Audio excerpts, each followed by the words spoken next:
है। देखो बच्चों, रिपब्लिक डे है, ठीक है। और इस दिन जो है इंडिया रिपब्लिक बना। रिपब्लिक का मतलब कि गणराज्य बना। गणराज्य का मतलब कि अभी तक क्या होता था कि यहाँ का जो हेड ऑफ स्टेट है वो ब्रिटेन का जो क्राउन होता था, यानी कि इंपीरियर ऑफ इंडिया, यानी कि भारत का मतलब कह लीजिए इंपीरियर, तो वो जो है ब्रिटेन की महारानी या महाराजा वो हुआ करते थे। लेकिन जैसे ही जो है इंडिया रिपब्लिक डे, मतलब इंडिया ने जो है रिपब्लिक बना, वैसे ही जो है हेड ऑफ स्टेट इंडिया का बना और वो जो है इनडायरेक्टली या डायरेक्टली उसका जो है चुनाव होना स्टार्ट हो गया।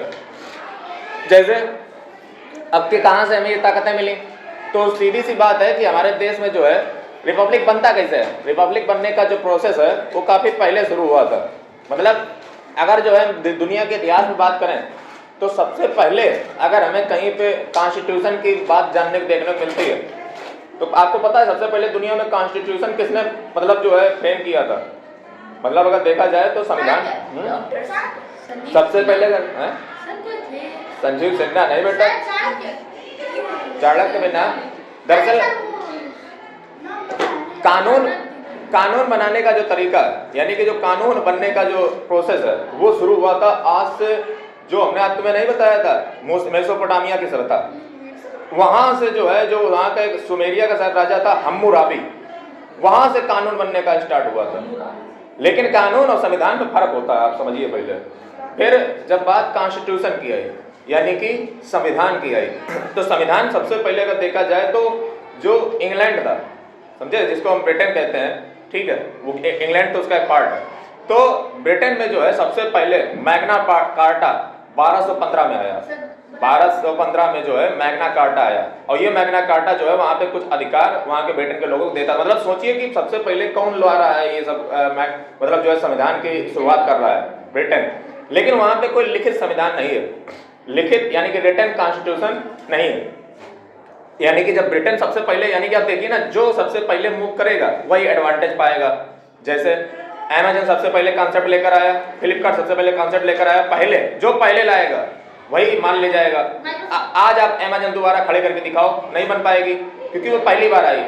जो पहले मूव करेगा, फर्स्ट मूवर हमेशा जो है एडवांटेज में रहता है, जो पहले बार जो है डिसीजन लेता है। बाद वाले तो कॉपी करते हैं जस्ट उसको, फिर उनका आइडिया चलता नहीं है। तो ये हुआ 1215 में। उसके बाद 1688 में, 1688 में ब्रिटेन भी जो है वो आज़ाद हो गया। वहाँ पे जो है राजशाही वगैरह ऐसी चल रही थी, मतलब खून खराबा की। इंग्लैंड की गौरवपूर्ण क्रांति उसको कहते हैं, समझे। इंग्लैंड भी 1688 तरफ, ब्रिटेन भी जो है 1688 तरफ जो है वो आज़ाद हो गया। अब जब वो आज़ाद हो गया तो आपको पता होना चाहिए कि अमेरिका भी जो है, अगर आपको देखा जाए तो शायद 4 जुलाई 1776 को अमेरिका भी आज़ाद हो गया। 4 जुलाई 1776 को जो है अमेरिका भी आज़ाद हो गया। फिर अगर हम और आगे बढ़ें,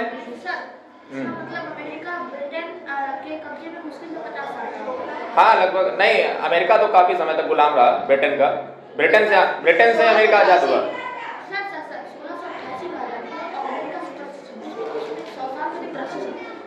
अरे पहले भी तो गुलाम बना होगा, जरूरी थोड़ी ना कि आज़ाद का मतलब वहाँ पे इंग्लैंड में कोई शासन था। मतलब वहाँ के लोगों से भी तो आज़ादी मिल सकती है। जैसे यहाँ मान लो 2 क्लासें बन जाए, अमीर और गरीब, वहाँ तुम्हें ये क्या लगता है कि आज़ादी का मतलब हमेशा दूसरे से ही जीतना होगा? हाँ तो ऐसा मान सकते हो। दूसरा 1776 में अमेरिका आज़ाद हो गया। देखो जो पहले आज़ाद हो रहे हैं, आप समझिए। अभी देखिए अमेरिका के प्रेसिडेंट 47 जो है डोनाल्ड ट्रंप बने, डब्ल्यू। तो ये जो है डोनाल्ड ट्रंप जी जो है अमेरिका के 47वें प्रेसिडेंट के रूप में शपथ ली। भारत का देखोगे तो शायद 15वां या 16वां चल रहा होगा। फिर फ्रांस भी आज़ाद हुआ। कब आज़ाद हुआ? तो फ्रांस आज़ाद हुआ जाकर के 1789 को। 1789 को जो है फ्रांस आज़ाद हो गया। यानी कि हमने आपको सबकी आज़ादी अलग अलग बता दी। अब आपके दिमाग में टाइम फ्रेम बनना होगा कि सबसे पहले इंग्लैंड, ब्रिटेन के बाद जो है यूएसए के बाद फ्रांस। अब बात आती है इंडिया की, आप बात कीजिए, ठीक है। इंडिया में सबसे पहले शुरुआत कहाँ से हुई? तो सबका नहीं लेना मेन। तो सबसे पहले इंडिया में कहाँ शुरुआत हुई? तो इंडिया में जो है 1600 तरफ कुछ ग्रुप ऑफ पीपल इंडिया में आए।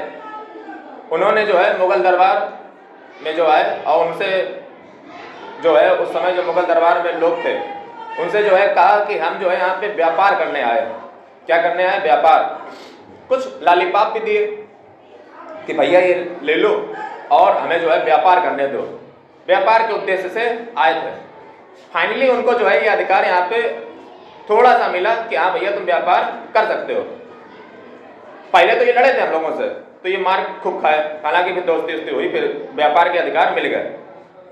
ब्रिटेन बहुत पहले से ही जो है दिमाग में लगाए हुए था कि बेटा एक बार थोड़ा सा हमें दे हो। जैसे ना आदमी होता है कि जरा चप्पल धरने मौका कर दिया तो पूरे फिर लेटना चालू कर दिए, जैसे ट्रेन में होता है। हम तो काफी अनुभवी व्यक्ति हैं, तो धीरे से तो बैठा है, फिर धीरे से पूरी सीट कब्जा कर ली।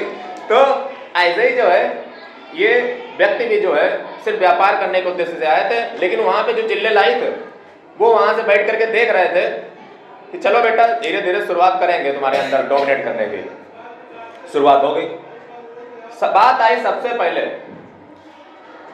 1723 में, 1723 में, 1726 में, 1776 में, यानी कि 1726 में पहली बार क्या होता है, गवर्नर जनरल की जो है काउंसिल बनाई जाती है।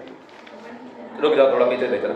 तो ये सभी लोग जो है यहाँ पे ट्रेड करने लगे, आराम से जो है रहने लगे। उसके बाद 1726 में जो है गवर्नर जनरल की एक काउंसिल बनाई गई।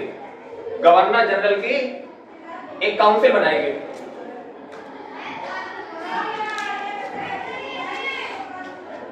और ये गवर्नर जनरल की काउंसिल बनी कैसे थी आपको बता दें। जो लोग ट्रेड यहाँ करने आए थे ना, वो बोर्ड ऑफ डायरेक्टर्स थे। बोर्ड ऑफ डायरेक्टर्स, वहां के जो लोग यहाँ से आए थे ना, यानी कि जो लोगों के अंतर्गत ये कंपनी चल रही थी, ईस्ट इंडिया कंपनी, वो बोर्ड ऑफ डायरेक्टर के अंतर्गत चल रही थी। लेकिन वो बोर्ड ऑफ डायरेक्टर डेली तो इंडिया आना रहेगा नहीं, तो यहाँ पे कौन इसको कंपनी को चलाएगा? वहां पे तो चलो मान लो कुछ ग्रुप ऑफ पीपल थे जिनको बोर्ड ऑफ डायरेक्टर कहते थे, वो यहाँ पे चलाते थे। बोर्ड ऑफ डायरेक्टर में मेंबर थे टोटल 24, उस समय 24 मेंबर थे। तो उन्होंने सोचा कि एक काम करें यार, डेली कौन इतने दूर, ना एरोप्लेन है ना हवाई जहाज जो डेली जाएंगे। उन्होंने बुद्धि लगाई कि गवर्नर जनरल की काउंसिल एक बना दो यहाँ पे, ये जो है यहाँ पे अपना व्यापार धंधा देखेगी। जैसे नहीं लिखा होता है कि हमारी ब्रांचें यहाँ पे भी हैं, ऐसे उन्होंने एक ब्रांच यहाँ पे खोल दी, गवर्नर जनरल की काउंसिल 1726 में। जब 1726 में गवर्नर जनरल की काउंसिल खुल गई, तब जाकर के जो है यहाँ पे अपना काम चालू कर दिया उन्होंने। गवर्नर जनरल की काउंसिल के तहत बोर्ड ऑफ डायरेक्टर के द्वारा जो है इसको बनाया गया था यहाँ पे।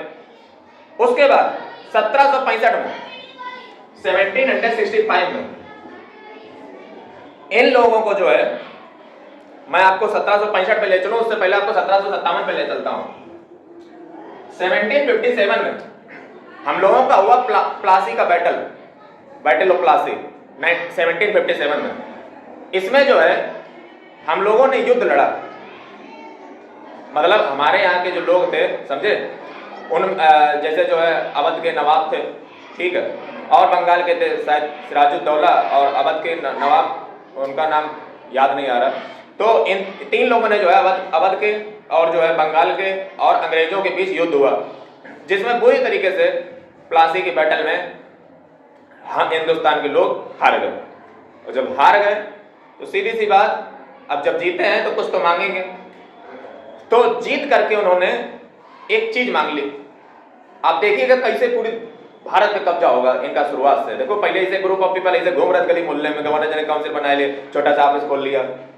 अब देखना 1765 में इन्होंने बंगाल, बिहार और उड़ीसा, बंगाल, बिहार और उड़ीसा के दीवानी राइट्स का मतलब होता है सिविल राइट्स, इन्होंने हासिल कर लिए। मतलब यहाँ पे रेवेन्यू कलेक्ट करने का जो काम है, देखो सबसे पहले पैसा पकड़ा जाता है। इन्होंने सबसे पहले क्या राइट्स ले लिए? क्रिमिनल से मतलब नहीं है, तुम कभी कहने के कि नाक फोड़ दी, मुंह फोड़ दिया, वो तुम अपना निपटा लो, चलो अपने डिसीजन ले लो जाकर के, पैसा हमें दो, समझ रहे? तो इनके हाथों में क्या लग गया? दीवानी राइट्स, यानी कि सिविल राइट्स इन्होंने कब्जा कर लिए। किसके? बंगाल, बिहार, उड़ीसा के।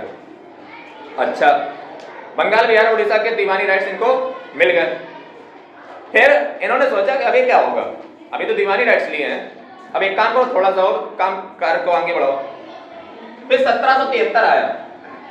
अच्छा ये सब आ क्या रहे हैं, ये सब चार्टर एक्ट आ रहे हैं, जैसे चार्टर एक्ट 1726, चार्टर एक्ट 1773। 1773 में क्या हुआ, 1773 में क्या हुआ, एक रेगुलेटिंग एक्ट इन्होंने पास किया। अच्छा ये पास कहाँ से होते थे, वहां से ब्रिटेन से होते थे, वहां से होते थे, यहाँ पे आ जाते कि भैया देखो वहां से महारानी जी ने ये किया है, रेगुलेटिंग एक्ट आया। लेकिन सर हाँ। उस समय ईस्ट इंडिया कंपनी राष्ट्रपति की महाराज का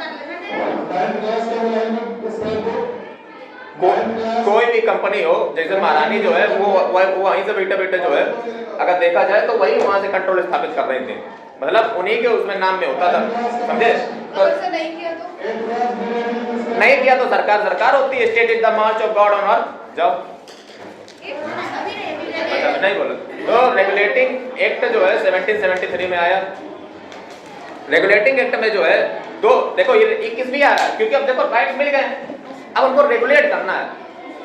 ऐसा ना देखो कोई कहे कि नहीं हम इतनी सैलरी लेंगे, हम उतनी सैलरी लेंगे, ऐसा ना कहीं हो। तो रेगुलेटिंग एक्ट आया, और जब रेगुलेटिंग एक्ट आया तो इसमें दो बातें लिखी गई कि जो अभी तक गवर्नर जनरल की काउंसिल थी वो बन जाएगी वो बन जाएगा governor general of Bengal, governor general Bengal. क्यों? क्योंकि हमें एक सुप्रीम पावर सेट, अब देखो तुम क्या देख रहे हो, सेंट्रलाइजेशन चल रहा है धीरे धीरे, मतलब एक केंद्र ताकत बन रही है। आप क्या देख रहे हो, बंगाल का गवर्नर जनरल बन गया, नाम चेंज हो गया, इसका मतलब अब ये जो अवध कहां गया, बंगाल। ये 1973 है, 1976 में अमेरिका आजाद हुआ, तो आजाद हो रहा वहां उनका कंट्रोल कम हो रहा है, इसीलिए यहाँ पड़ा। हाँ ये भी तुम कह सकते हो, ये यही तो तुम्हारा यही तो इसी को हमसे चाहते हैं कि ऐसे जिंदा दिमाग चाहिए, सोचे जो कनेक्टिंग पावर होनी चाहिए, समझे। और ज्यादा अगर कनेक्ट करना चाहते हो तो फ्रांस की रिवॉल्यूशन से भी, फ्रांस में भी कनेक्ट कर सकते हो, समझे। उस समय भी वहाँ पे भी जो है अगर देखा जाए तो वहाँ पे जो है राजशाही चल रही है। फिलहाल अगर ऐसे पढ़ेंगे तो वर्ल्ड हिस्ट्री में घुस जाएंगे जाकर विश्व इतिहास में, फिलहाल वो नहीं है, इंडिया के छोटे से नक्शे पे देखते हैं। तो 1773 में रेगुलेटिंग एक्ट के द्वारा वो वहां चाह रही है कि यहाँ पे जो है कंट्रोल धीरे धीरे स्थापित किया जाए, एक पावर बनाई जाए एक। तो इसीलिए देखो पहले 3 फैले थे, बंगाल, बिहार, उड़ीसा, कह दिया कि अब गवर्नर जनरल की काउंसिल का नाम बदल करके गवर्नर जनरल ऑफ बंगाल हो जाएगा, जिसका मतलब कि जो बिहार और उड़ीसा है ये किसको रिपोर्ट करेंगे, बंगाल को, यानी कि एक आदमी तीनों का बन गया। हाँ बंगाल शुरुआत से ही वहीं से शुरू से है, इसलिए आज आप बंगाल के भी चले जाओ, मजा आ जाएगा तुम्हें, समझ रहे हो। इसमें पहली बात क्या हो गई, गवर्नर जनरल ऑफ बंगाल बन गया। दूसरी चीज सुप्रीम कोर्ट एक स्थापित की गई, और जो है 1774 में बन के आई। हाँ मुगल यहाँ पे है, पूरे देश में नहीं हो रहा ना, आप देखो ना रीजन कितना छोटा सा है, इतने में खेल रहे हैं खेल, अभी बढ़ेंगे इधर की ओर, ये सब नीचे पे पूरा कब्जा करेंगे। हाँ अभी देखो ना, अभी तो उधर कोने में 1774 में जो है 1774 में जो सुप्रीम कोर्ट है, समझ रहे हो, जो सुप्रीम कोर्ट है उसने जो है अगर देखा जाए तो वो 1774 में आ चुकी है बंगाल में सुप्रीम कोर्ट। अब तुम बात समझो, ये आज की सुप्रीम कोर्ट नहीं है, इसलिए करोड़पति में एक बार क्वेश्चन पूछा गया था कि भारत की पहली सुप्रीम कोर्ट कहाँ पे बन के आई थी, कलकत्ता, ये वाली है कलकत्ता वाली, ठीक। फिर जो है एक 1781 में अमेंडिंग एक्ट पास किया गया, 1781 में। इसका मतलब था कि जो अभी तक क्या था कि बिहार और उड़ीसा थे ना, वो जो है उनकी पावर किसमें डाल दी गई, बंगाल में, यानी कि बिहार और उड़ीसा की सारी जो पावर है वो वेस्ट कर दी गई किसमें, वो वेस्ट कर दी गई बंगाल में। यहाँ पे आई है, उसमें नहीं आई थी, ठीक है, यहाँ पे पावर सारी जो है वेस्ट कर दी गई। फिर उसके बाद जो है एक और एक्ट आया, Pitt's India act. Pitt's India act ये कब आया, ये आया 1784 में, 1780 नहीं, पिट माने वो नहीं, वहां पे मतलब है, समझे। ये पिट्स इंडिया एक्ट है, ये 1784 में आया। इसका मतलब था पहली बार है कंपनी के दोनों फंक्शन को अलग अलग कर दिया गया। मतलब कंपनी अभी तक क्या करती थी कि राजनीति भी देख रही थी और बिजनेस भी देख रही थी, काफी मुश्किल हो रही होगी, इसीलिए फंक्शन को दोनों को अलग अलग बांट दिया गया। मतलब राजनीति वाले काम अलग कोई देखेगा और बिजनेस वाला अलग देखेगा। जैसे कमर्शियल फंक्शन 1784 में कमर्शियल फंक्शन को अलग कर दिया गया, पॉलिटिकल फंक्शन को जो है अलग कर दिया गया। जो व्यवसाय यानी कि बिजनेस का काम है वो दे दिया गया जा करके, मैं आपको बता दूं, वो दे दिया गया कोर्ट ऑफ डायरेक्टर्स को। कोर्ट ऑफ डायरेक्टर्स को जो है, कोर्ट ऑफ डायरेक्टर्स को है क्या दे दिया गया, बिजनेस वाला काम। यानी कि जो कमर्शियल फंक्शन है वो कौन संभालेगा, कोर्ट ऑफ डायरेक्टर्स। और जो पॉलिटिकल फंक्शन है यानी कि जो राजनीति करने का काम है वो कौन संभालेगा, बोर्ड ऑफ कंट्रोल। देखो बोर्ड ऑफ कंट्रोल आप क्या देख रहे हो, वो वहां पे बैठे बैठे वो क्या कर रहे हैं, अपने पास पॉलिटिकल पावर को रखे हुए हैं। अब तुम यही समझ जाओ वो किस इंटेंशन में है, उन्हें बिजनेस से लेना देना नहीं है, वो पॉलिटिक्स में घुस रहे हैं। देखो पॉलिटिक्स अपने पास रख ली कि पॉलिटिक्स जो है वो बोर्ड ऑफ कंट्रोल देखेगा और जो कमर्शियल फंक्शन है वो बोर्ड ऑफ डायरेक्टर्स देखेंगे। फिर 1793 में जो है चार्टर एक्ट आया, 1793 में 1793 में चार्टर एक्ट आया। इसने जो है कंपनी का कार्यकाल, देखो कंपनी को जो ताकत मिलती थी वो ब्रिटेन की महारानी देती थी कि भैया तुम इतने दिन रहोगे, वहां की मर्जी, तुम यहाँ नहीं व्यापार कर सकते हो, तो ताकत तुम्हारी खत्म होने वाली है। तो 1793 में खत्म होने वाली थी, तो उनसे कहा गया भैया इसको और बढ़ा दो 20 साल के लिए, मतलब 20 साल अभी तुम और जो है यहाँ पे व्यापार कर सकते हो। व्यापार करने का जो अधिकार है वो वहाँ की सरकार दे रही है, ब्रिटेन की। तो यहाँ पे 1793 के एक चार्टर एक्ट पारित किया गया जिसमें लिख दिया गया कि इनको 20 साल तक और दे दीजिए ट्रेड करने के लिए, ठीक। तो 1793 के एक्ट में पता क्या दे दिया गया। उसके बाद 1813 है, 20 साल फिर हो गए। 1813 में फिर कानून आएगा, चार्टर एक्ट फिर आएगा, और उस चार्टर एक्ट में क्या कहा जाएगा कि दरअसल जो है ये जो 20 साल खत्म होने वाले हैं इनको दोबारा रिन्यूएबल किया जाए। अरे रिन्यूएबल होते हैं ना कागज, ऐसे कंपनी खत्म होने वाले अधिकार है। तो 1813 में जो है काफी काम हुए। जैसे एक बड़ा काम हो गया कि आप एक चीज देखिए कि इसमें जो कंपनी ही अभी तक ब्रिटेन से सिर्फ व्यापार कर सकती थी, इंडिया से व्यापार सिर्फ अभी तक एक ईस्ट इंडिया कंपनी कर रही थी। अब ये मोनोपोली जो थी हटा दी गई, यानी कि ओपन टू ऑल, कोई भी आए व्यापार करे, समझे। लेकिन चाय का व्यापार और चाइना के साथ व्यापार ये अभी कंपनी के ही अंडर में रहेगा, यानी कि इसमें मोनोपोली रहेगी, एक चाय एक टी और दूसरा चाइना के साथ ये जो व्यापार है वो उसमें मोनोपोली रहेगी। बाकी सब में ओपन टू ऑल है, सब कोई भी आए कोई भी जाए आराम से व्यापार कर सकता है, कुछ प्रॉफिट होगा उस समय।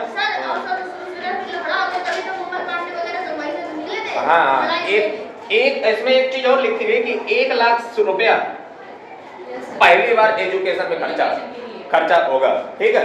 तो ये 1813 का हो गया। कहानी और आगे बढ़ी, समझे। फिर क्या हुआ जाकर के 1833 आ गया। देखो 1813 में 20 साल के लिए फिर बढ़ाया गया, फिर आया 1833, 20 साल के लिए बढ़ा रहे थे, पता नहीं क्या लॉजिक होगा।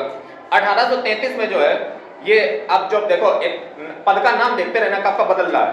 पहले गवर्नर जनरल काउंसिल थी 1726 में, फिर गवर्नर जनरल ऑफ बंगाल बना 1773 में। अब देखिए अब क्या हो चुका है कि अब जो 1833 का जो एक्ट आएगा, अब यहाँ पे आप एक चीज समझिए, मुगल लगभग समाप्ति की ओर आ चुके हैं, क्योंकि 1858 में जो बहादुर शाह जफर सेकंड था वो भी लास्ट मरने वाला था 1858 में। तो देखिए कितना नजदीक आ चुके हैं। 1833 में ब्रिटेन क्या करता है कि वो समझ चुका है कि मुगलों के बस अंत आ चुका है, अब कोई बल बचा नहीं, तीरंदाज है। तो उन्होंने पूरे भारत का अपने आप को घोषित कर दिया, पद का नाम फिर बदल दिया गया, अब हो गया governor general of India. Governor general, ये क्वेश्चन पूछे जाते हैं कि नाम का, अभी मत बोलो यहाँ से नहीं, अभी कहाँ लाउड बटन। गवर्नर जनरल ये शायद थे विलियम बैंट, ये देखिए गवर्नर जनरल ऑफ इंडिया, ये गवर्नर जनरल ऑफ इंडिया बन चुका, समझ गए। यानी कि यहाँ से जो है पद का नाम बदल करके गवर्नर जनरल ऑफ बंगाल से गवर्नर जनरल ऑफ इंडिया, क्योंकि अब पूरे इंडिया पे, क्योंकि मुगल अंत आ गया इनका, समझे। हाँ 1726 क्या वो सजा था? नहीं आया था तब तो वही लग था जब आए थे ये लोग मांगने। हाँ तो उस समय तो यही था, नहीं जहांगीर था सर, या फिर नहीं मतलब कोई होगा, फिलहाल मैं पता नहीं कब होगा। बोलो तो पीरियड होगा जहां भी जो सारा फिर तुझे मर गया और काफी देर बीच में वो पोस्ट मुगल आते हैं। अभी हमने मॉडर्न इंडिया पढ़ाई तो है नहीं इसमें, समझे? तो वो उसमें आते हैं मेडिवल में, और पोस्ट जो 1858 के बाद जो ये अंग्रेज चालू हुए, यहाँ से मॉडर्न चालू हो जाती है जाकर के। ये है फिलहाल गवर्नर जनरल ऑफ इंडिया का जो है पद आया, ये 1833 में आ गया, 1833 में गवर्नर जनरल ऑफ इंडिया का। और इसमें एक चीज और इंप्लीमेंट हुई, वो ये हुई कि इसमें जो है 1 लाख ऐसा ही बता चुके, इसमें जो कस्टम स्लेवरी थी, स्लेवरी कस्टम को जो है हटा दिया गया। स्लेवरी का मतलब गुलामी, गुलामी का कॉन्सेप्ट पहले होता था कि तुम हमारे गुलाम, तो ये गुलामी का कॉन्सेप्ट, एक चीज और समझिए, यही स्लेवरी का, अच्छा स्लेवरी भारत में क्यों खत्म हो रही है आप पहले बात समझिए। अमेरिका में अब्राहम लिंकन यही काम कर रहे थे, इसीलिए तो अब्राहम लिंकन को मारा गया, कल हमने बात पाया तुम्हें। अब्राहम लिंकन को 1865 में क्यों मारा गया था आप रिलेट कीजिए, क्योंकि वो वहां पे स्लेवरी खत्म कर रहे थे। कुछ लोग चाह रहे थे कि ऐसा ना हो, इसीलिए उनको अंत में 1865 में मार दिया गया अब्राहम लिंकन को। वो भी वहां पे स्लेवरी खत्म कर रहे थे, और खत्म कर भी दी लगभग, कुछ को नहीं अच्छा लगा तो उन्होंने 1865 में उनकी हत्या कर दी। आप समझिए, देखिए यहाँ पे जो हो रहा वही कर रहा था अब्राहम लिंकन। दूसरा चीज अगर देखा जाए तो कस्टम जो थी, यानी कि जो ये स्लेवरी कस्टम था, इसको खत्म कर दिया। 1829 में राजा राम मोहन राय के प्रयासों से, समझे, और भी काफी लोगों के प्रयासों से जो है सती प्रथा को खत्म कर दिया गया। 1829 में सती जो प्रथा थी उसको भी जो है खत्म कर दिया गया। ठीक, आपको पता ही होगा क्या होता था इसमें जो है,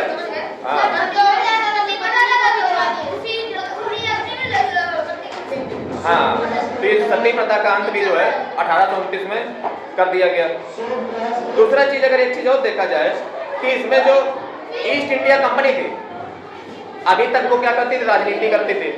तो राजनीति तुम बढ़िया कर ना पा रहे हो, क्योंकि तुम कंपनी, तुम बिजनेस के उद्देश्य से आए हो, गेट बंद करो, तुम बिजनेस के उद्देश्य से आए हो, तो राजनीति अच्छी नहीं तुम चमका पा रहे हो। तो उन्होंने क्या किया, अभी तो पॉलिटिकल राइट्स खींच ही लिए थे, अब कहा कि तुम एक काम करो, पूरी तरीके से एडमिनिस्ट्रेटिव बॉडी बन जाओ, मतलब अब तुम ज्यादा बुद्धि बिजनेस में ना लगाओ, अब पूरी तरीके से कंट्रोल पे बात करो, समझे, बिजनेस चलता रहेगा। हम पढ़ा, सुन लो पहले, बाद बता देंगे, जवाब दे देंगे, नहीं भी जानते।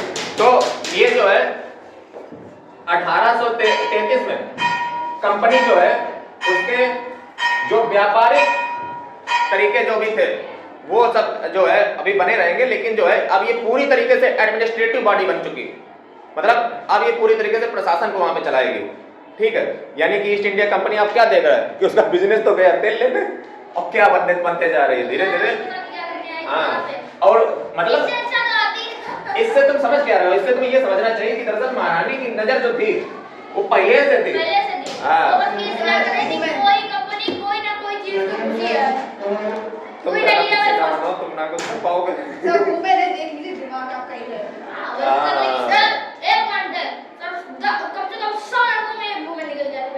हाँ, तो वो तुम ना हो।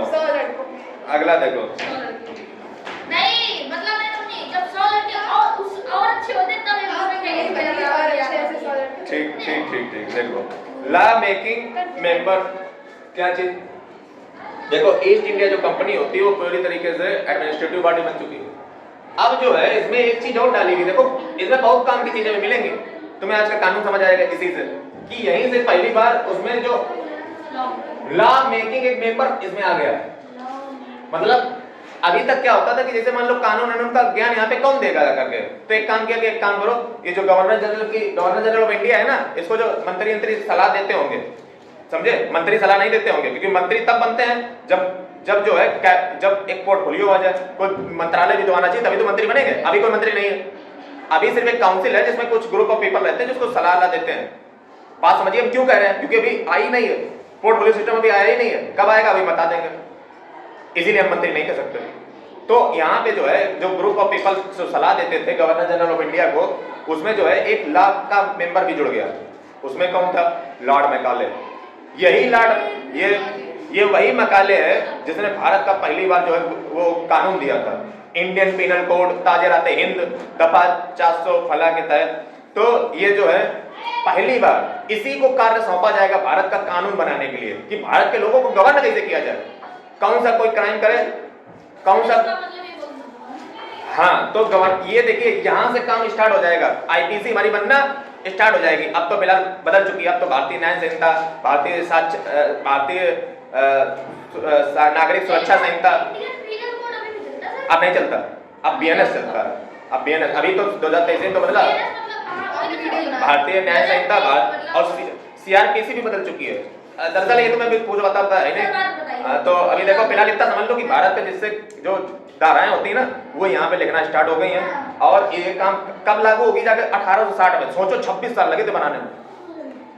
1860 में यहाँ से शुरू हो गई थी, 1860 में पहली बार हमारी, इसीलिए देखिए जब आईपीसी पढ़ी जाती कहा जाता है इंडियन पिनल कोड 1860 की धारा फला के तहत ये सजा तुम्हें मुलतवी की जाती है। मतलब सिर्फ धारा बनाने में 26 साल लग गए। हाँ, कि कौन सी धारा में क्या क्या वगैरह जो है लिखने में, ठीक। और हमारे अमित शाह जी ने 1 साल में पता नहीं कैसे क्या एकदम दरअसल उन्होंने किया कुछ नहीं, उसमें बस उधर सेक्शन थोड़े बदले, फालतू में पढ़ने का काम वो बढ़ा दिया और जने का मजा मिला। हमें तो बिल्कुल दो कौड़ी का बेहुदा काम लगता है।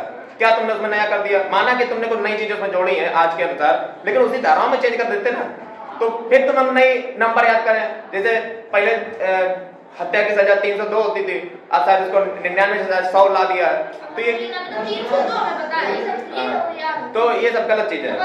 अगला देखिए, तो लॉ मेकिंग मेंबर जुड़ा, उसने जो है कानून चला बनाया 1860 में जो है होगा जा करके। अगला देखिए 1853 आया, 20 साल के लिए पहले नोबल हो गया होगा। 1853 में अभी तक क्या होता था कि कंपनी में क्या होता था कि जो लेजिस्लेटिव और एग्जीक्यूटिव जो फंक्शन होते हैं, आज आप पढ़ते हो ना 3 organ of government, legislative executive function पहले एक ही लोग देख रहे थे, मतलब वही कानून बनाएंगे वही उसको एग्जीक्यूट करेंगे। लेकिन अब दोनों को अलग अलग कर दिया गया। आप समझ रहे हो, पहले देखो पॉलिटिक्स कमर्शियल को अलग किया गया, अब जो है लेजिस्लेटिव एग्जीक्यूटिव दोनों जो फंक्शन है उसको कंपनी के अलग अलग कर दिया गया। और जब अलग, हाँ मैम बोले प्रयास हो जाओ, लेजिस्लेटिव और एग्जीक्यूटिव जो फंक्शन थे उनको अलग अलग कर दिया गया। यानी कि कानून अलग लोग बनाएंगे और जो एग्जीक्यूटिव का काम है वो अलग लोग करेंगे। यानी कि लेजिस्लेटिव एग्जीक्यूटिव फंक्शन कंपनी के अलग अलग कर दिए गए। साथ ही में देखो जब लेजिस्लेटिव एग्जीक्यूटिव फंक्शन अलग अलग किए गए तो सीधी सी बात है कि गवर्नर जनरल ऑफ इंडिया का जो है थोड़ा सा ताकत कम होगा। तो गवर्नर जनरल ऑफ इंडिया ने कहा कि नहीं हम इंडिया नहीं जाएंगे, हम ना रूल करेंगे जाकर के, हम सामान लो अपना जाकर के। तो फिर देखो क्या कहा, भैया हम तुम्हें वीटो पावर दे रहे हैं। वही वीटो पावर जो आज अमेरिका को मिली है ना, उस समय इंडिया में इसको दी गई थी, वीटो पावर दी गई कि चलो तुम अपना वीटो पावर रख लेना, अगर तुम्हें ना पसंद है तो वीटो कर देना। सोचो वीटो पावर इसको दे दी गई। फिर अगर देखा जाए तो अब जो है अगर देखा जाए तो 1853 से जो है ये सीधी सी बात फिर बड़ा होगा।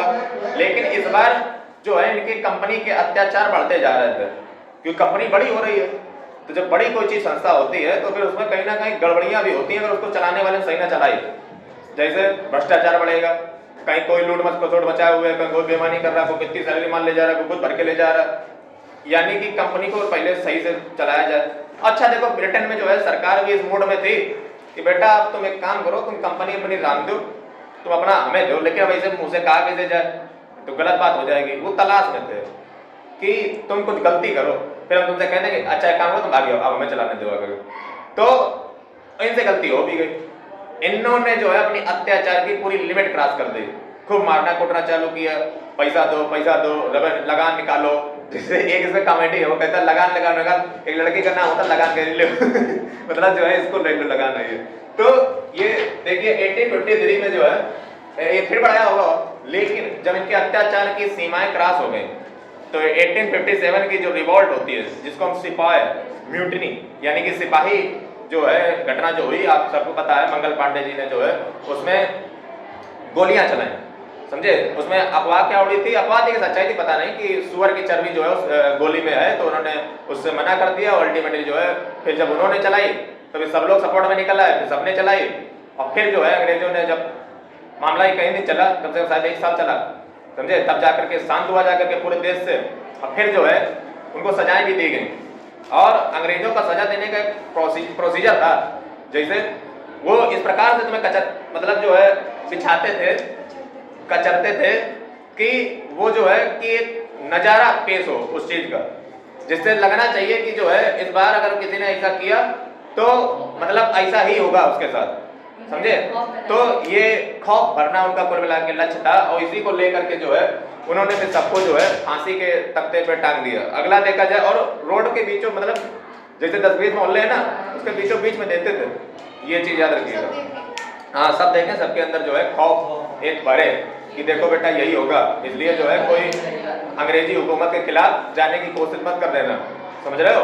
सोचिए चंद मुट्ठी भर लोग पूरे देश को कंट्रोल कर रहे हैं, किस दम पे, आप समझ रहे हो।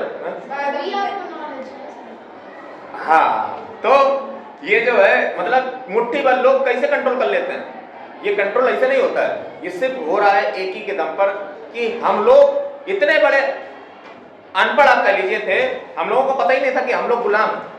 जैसे मोहल्ला के लिए पूछता था भैया कौन है, अंग्रेज है, क्या करते हैं, इसे रूल कुछ करते हैं, अच्छा हम लोग गुलाम हैं, अच्छा आज ही पता चले, अच्छा अच्छा अच्छा गुलामी क्या होता है, मतलब एजुकेशन अभी कहाँ मतलब चल रही है। जैसे कुछ समाज सुधारक हुए, जैसे राजा राम मोहन राय, सावित्रीबाई फुले और ज्योतिबा फुले, इन्होंने जो है कुछ सुधार के काम किए, शिक्षा का काम किया, और जैसे इन्होंने देखो यहाँ से शिक्षा का काम चालू हो गया था 1829 तरफ से जो है समाज सुधारक के दयानंद सरस्वती, ऐसे लोग जो है समाज सुधार का काम करने लगे थे, और जैसे देखो एजुकेशन आना चालू हुई और देखो बवाल होने लगा इंडिया में।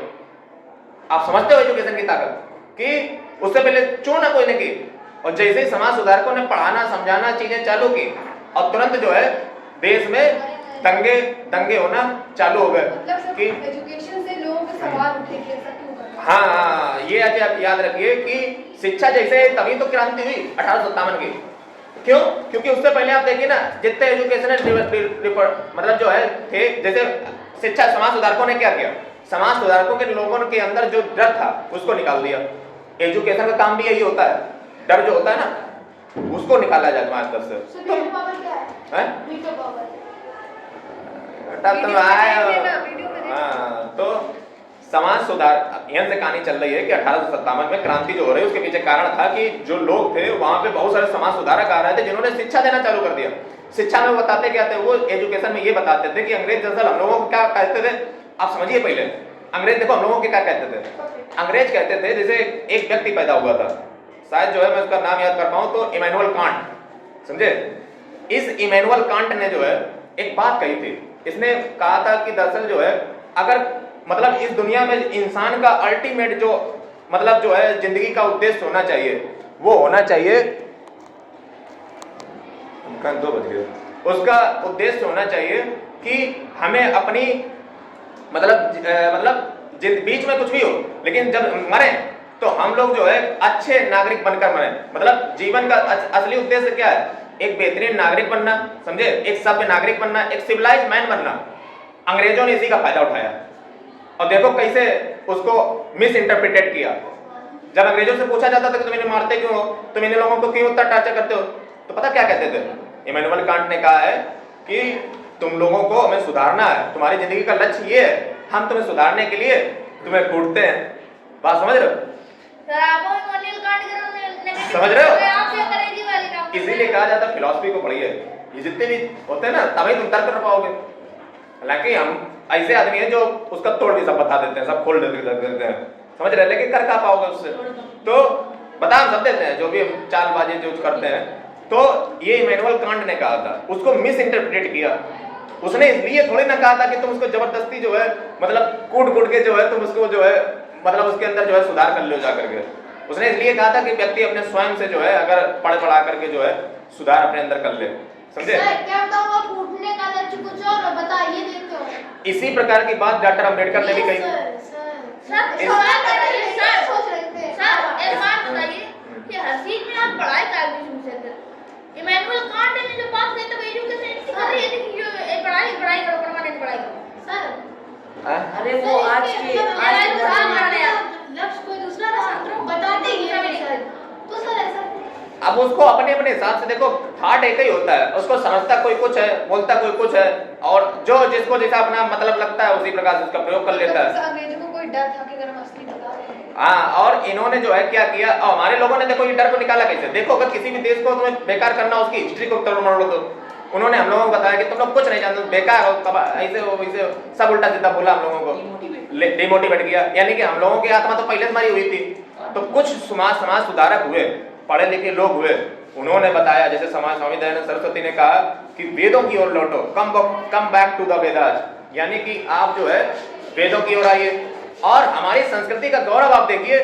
फिर जाकर के बाद में इतनी सारी चीजें मिली तो उस समय पता चला कि इतनी बड़ी बड़ी सभ्यता, संस्कृति, महाभारत, ये दुनिया का ये जितना भी जो है वो तो ये इंडिया में हो चुका है। जब ये सारी चीजें पता चली तो शिक्षा के नाम पे हमने अपने भारतीयों को सिखाई कि भैया इनसे ज्यादा ज्ञान तो हमारे यहाँ था, समझे। हमारे यहाँ बुद्धा की फिलॉसफी देख लो, जैन की फिलॉसफी देख लो, रामायण देख लो, महाभारत देख लो, ये सब हमारे यहाँ हुआ। वैदिक एज हमारे यहाँ थी, इंडस वैली सिविलाइजेशन हमारे यहाँ थी। सबसे पहले अगर देखा जाए तो जो है जो भाषाओं का ज्ञान हमारे यहाँ था, पाली, प्राकृत और ये जो अपभ्रंश नाम की भाषा हमारे यहाँ थी। भाषाएं जो है हमने सिखाई, सभ्यता हमने सिखाई, ये हमें सिखाने आए। जब ये बातें जो है पता चली यहाँ की सोसाइटी को, जब ये सब पता चला तो फिर धीरे धीरे कॉन्फिडेंस आया, सोसाइटी भड़क गई, सोसाइटी भड़क गई। रामायण पहले हुई है, रामायण, हाँ रामायण पहले हुई। तो एक बात बताइए, तो मेरे हिसाब से अंग्रेजी थोड़ा दिमागदार आदमी है। अंग्रेजों ने बहुत ही उल्लू बनाया, वो तो बन ना पाए। देखो हमेशा याद रखो, उल्लू तुम्हें तभी तक बनाया जाएगा जब तक तुम एजुकेशन के अनपढ़ के उसमें आओगे। जिस दिन शिक्षा का मतलब वही है कि तुम फिर किसी के आगे डरोगे नहीं। तुम अगर एक बार तुम्हारे अंदर ये हथियार तुम्हारे अंदर आ गया, लेकिन उसके लिए भी थोड़ा जलना पड़ेगा। तुम चाह रहे इसे मतलब कि डिमोटिवेट होना भी जरूरी है, क्योंकि वो डिमोटिवेट हुए तभी उसमें आया कि हम लोग, लेकिन डिमोटिवेट का मतलब ये नहीं कि तुम डिप्रेस होकर निपट लो जाकर के। हाँ, ये नहीं डिमोटिवेट का मतलब।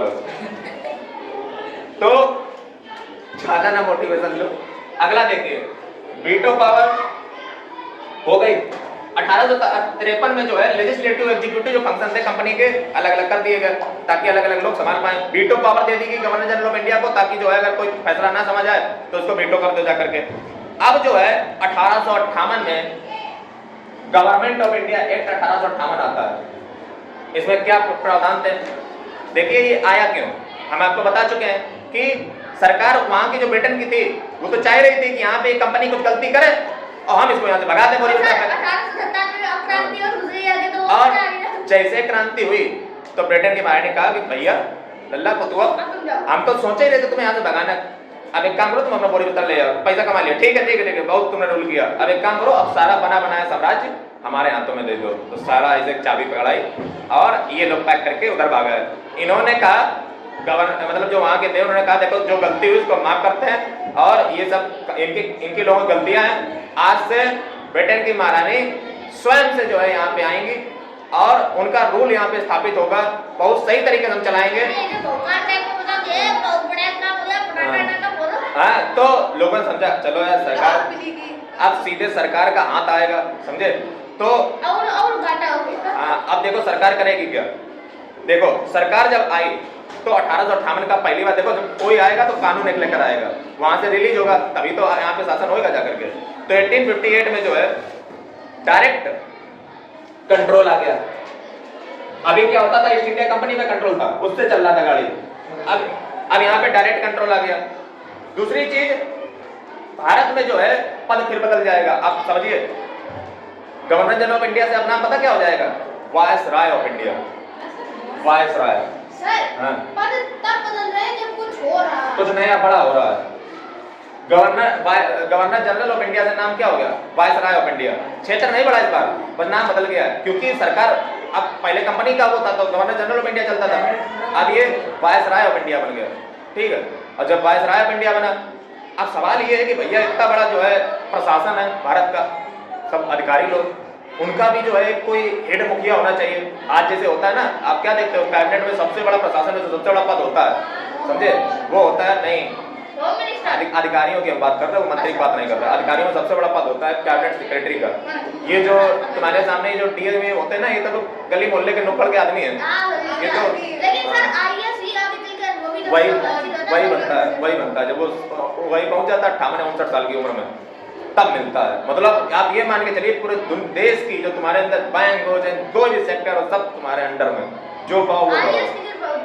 तो ये अल्टीमेटली 58-59 साल जब तुम कर पाओगे और वो भी उसके लिए जरूरी है कि तुम सबसे पहले बनो जा करके। जैसे अगर तुम 21, 22 या 23 साल की उम्र में बन जाते हो तो ये सौभाग्य मिलेगा, और तुम पता चला वहाँ 36 साल की उम्र में बन रहे हो तो उसके लिए अनुभव भी तो बनाना पड़ता है ना, समझे? आपको एक विराट मोह कैप्टन शांत रहो। तो मतलब इन्हें ज्यादा देर तक ये डीएम थोड़ी ना दिया जाता है, 7 से 10 साल तक दिया जाता है, उसके बाद इन्हें बुला लिया जाता है। जैसे अभी देखो सबसे पहले जैसे तुम यहाँ में मिलेगा डीएम, उसके बाद तुम्हें जो है वापस बुला लिया जाएगा योगी जी के पास। योगी जी ने अभी जो है किसी डीएम को अपने पास बुला लिया, स्टेट का कैबिनेट सेक्रेटरी, समझे? तो वो जो है स्टेट का जो सेक्रेटरी होता है वो योगी जी अपने पास बुला लेते हैं। उसके बाद जब इन्हें आत्मा भर जाती है तब ये मोदी जी के पास भेज देते हैं, फिर वहां पे जाकर बात करके पूरा देश तुम्हारे अंडर में आ जाता है, मतलब सारा प्रशासन तुम्हारी मुट्ठी में एक ही होता है। स्टेट का सेक्रेटरी का मतलब स्टेट का प्रशासन उसके हाथों में, भारत का सेक्रेटरी का मतलब भारत का पूरा प्रशासन उसके हाथों में। और ये बैठता है रायसीना हिल, जो प्रेसिडेंट है ना भवन, उसी में इनका पूरा बना है, रायसीना हिल में बैठता है, समझे? मतलब जो प्रेसिडेंट भवन है उसी में इनका पूरा है जत्था। अगला देखिए, वायसराय ऑफ इंडिया। अब इतना है बता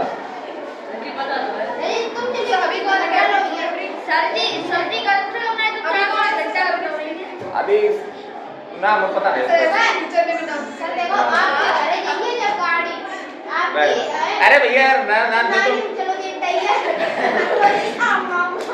अगला देखिए, अब 1861 में आएगा।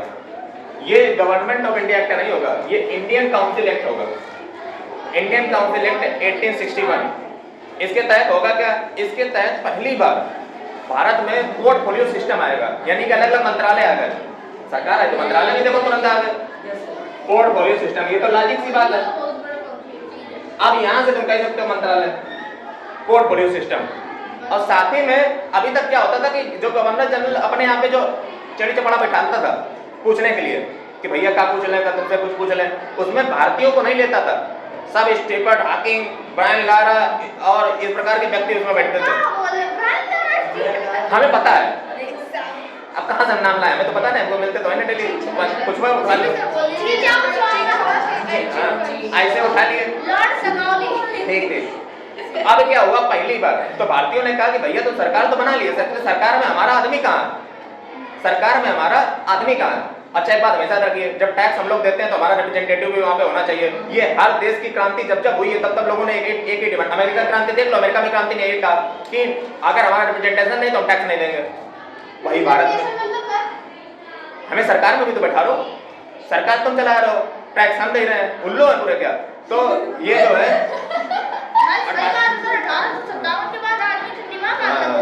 1861 में जो है पहली बार अंग्रेजों ने कहा देखो ऐसी बात है, देखो सब लोग तो ना मिल पाएगा, लेकिन कुछ जमींदार, कुछ जो राजा राजघराने थे उनको, कुछ जो है एलीट जो क्लासें थी। अच्छा अंग्रेज जो है बहुत बुद्धिमान आदमी थे, वो किनको तवज्जो देते थे? 2 लोगों को, या तो तुम दिमाग से धनी हो तो तुम्हें इज्जत देंगे, अच्छा दिमाग से अगर धनी हो तो बहुत इज्जत देते थे, जैसे तुम्हें दुनिया की उपाधि दे देंगे, बढ़िया बढ़िया तुम्हें सैलरी देते रहेंगे, आराम से तुम बस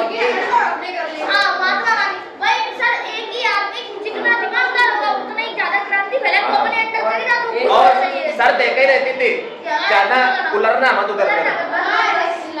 आप समझ रहे हो कि याद रखिए ये लॉलीपॉप तुम्हारे पास डाले जरूर जाएंगे, बस तुम उलरो मत उधर, ज्यादा ज्ञान मत बांटना जा करके, क्योंकि वो जानते हैं यही वो चीज है जिससे जो है कोई भी व्यक्ति भगवान बन सकता है। बुद्ध भगवान बन गए, महावीर भगवान बन गए, सिर्फ नॉलेज से।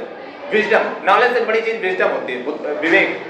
नॉलेज नहीं उतनी बड़ी चीज है, विजडम। विजडम का मतलब सोचने समझने की क्षमता हो आपके विचार, ये विजडम बनता है। नॉलेज इंपॉर्टेंट उतना नहीं है जितना विजडम है। इकट्ठाबाज भले हम कहते हैं कुछ बन जाए, लेकिन उसमें वो चीज दिखेगी नहीं, नॉलेज मतलब नहीं, विजडम होना चाहिए।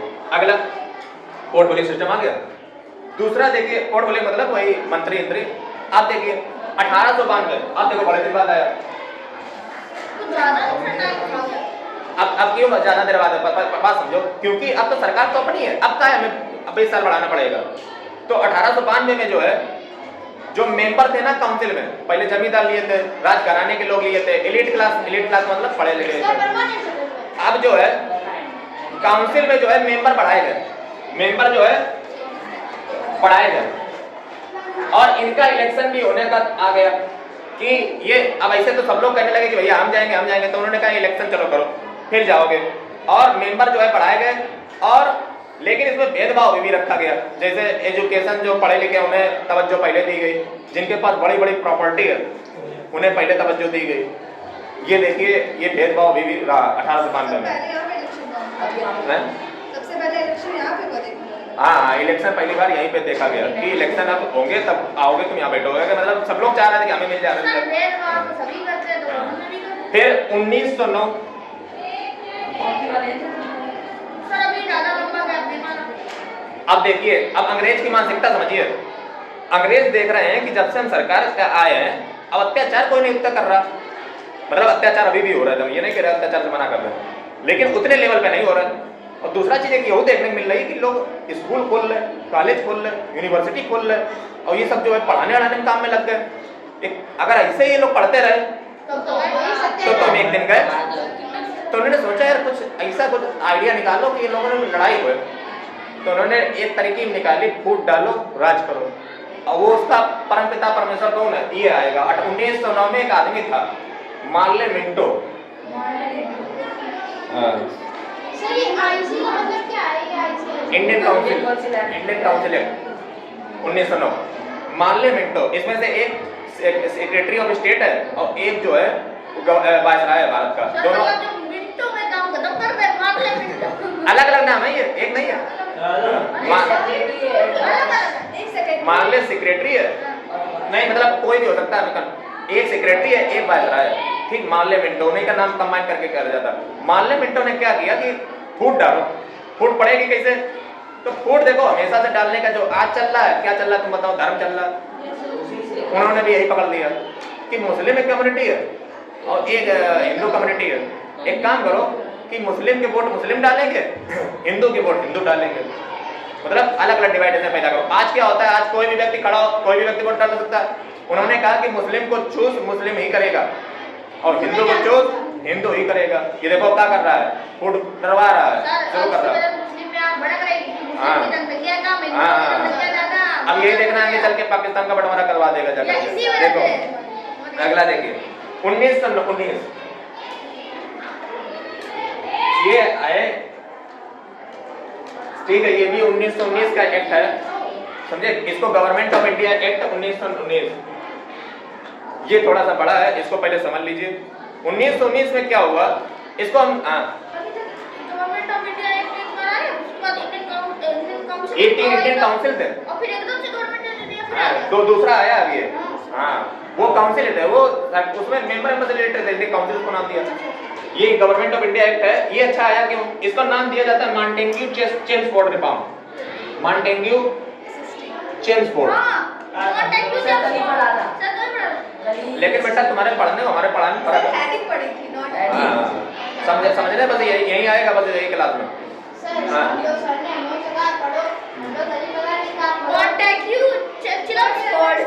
चलो ठीक है, देख लो। क्या बोला? मॉन्टेग्यू चेम्सफोर्ड रिफॉर्म, सही तो पढ़ा था। ठीक है यार, काम पहले समझो। मॉन्टेग्यू चेम्सफोर्ड अच्छा आया क्यों? देखो वर्ल्ड वार यहाँ पे खत्म हो चुका है, आप पहले बात समझिए, कनेक्ट किया करो पीछे, पहले देखा करो चल क्या है यहाँ पे रहा है। वर्ल्ड वार खत्म हो चुका है, अंग्रेजों ने कहा था कि वर्ल्ड वार में हमारा साथ दो जो दुश्मन के खिलाफ, तो हम तुम्हारा जो है काम कर देंगे। लेकिन अंग्रेजों ने हमें लॉलीपॉप मतलब दिखाया कुछ, मतलब तुम्हें हम आजाद कर देंगे, मतलब और हमें दिया, देखो क्या धोखा किया पूरा। 1914 में स्टार्ट किया, कहा कि वर्ल्ड वार में सहयोग करो, तुम्हारा ये कर देंगे, ठीक। 5 साल तक चला, और जब देने की बारी आई तो मॉन्टेग्यू चेम्सफोर्ड ने क्या कहा कि भैया एक काम करो कि हम तुम्हें आजाद तो कर देते हैं, लेकिन तुम बेटा चला ना पाओगे। एक काम करो, ऐसा ना कर लो कि हम तुम्हें धीरे धीरे थोड़ा थोड़ा देते रहेंगे, आगे आगे आजादी, थोड़ी आज ले लो, थोड़ी सी कल दे देंगे, थोड़ी परसों दे देंगे, तो एकदम नहीं, क्योंकि एकदम तुम चला नहीं पाओगे। एक काम करो ऐसे चलो, मतलब ये तो धोखा हुआ पूरा। हमें क्या तुमने सपने दिखाए थे कि जो है मतलब 1919 के बाद जो है हमें आजादी दे दोगे, और दे दिया बदले में जरा ऐसा पता क्या लॉलीपॉप पढ़ाया गया, ये दिया गया है कि हम जो है तुम लोगों के जो ये छोटे मोटे जो काम होते हैं वो अपना आजाद कर लो। यहाँ पे पहली बार लोकसभा और राज्यसभा आई, बात समझ लो। लोकसभा और राज्यसभा का जो कॉन्सेप्ट है ना, वो यहीं पे आया। इससे पहले नहीं होती थी लोकसभा और राज्यसभा। यहाँ से याद कर लो, ये भी तुम्हें पता चल गया कहाँ से आई थी लोकसभा राज्यसभा। फिर ये हो गया। उसके बाद जो है जब इन्होंने लॉलीपॉप दिया तो भारत के लोगों को सीधी बात गुस्सा आएगी, तो कुछ इसके किस्सा में कुछ हुआ तो पढ़ते तो 50 बार हो, लेकिन संबंध स्थापित नहीं कर पाते हो।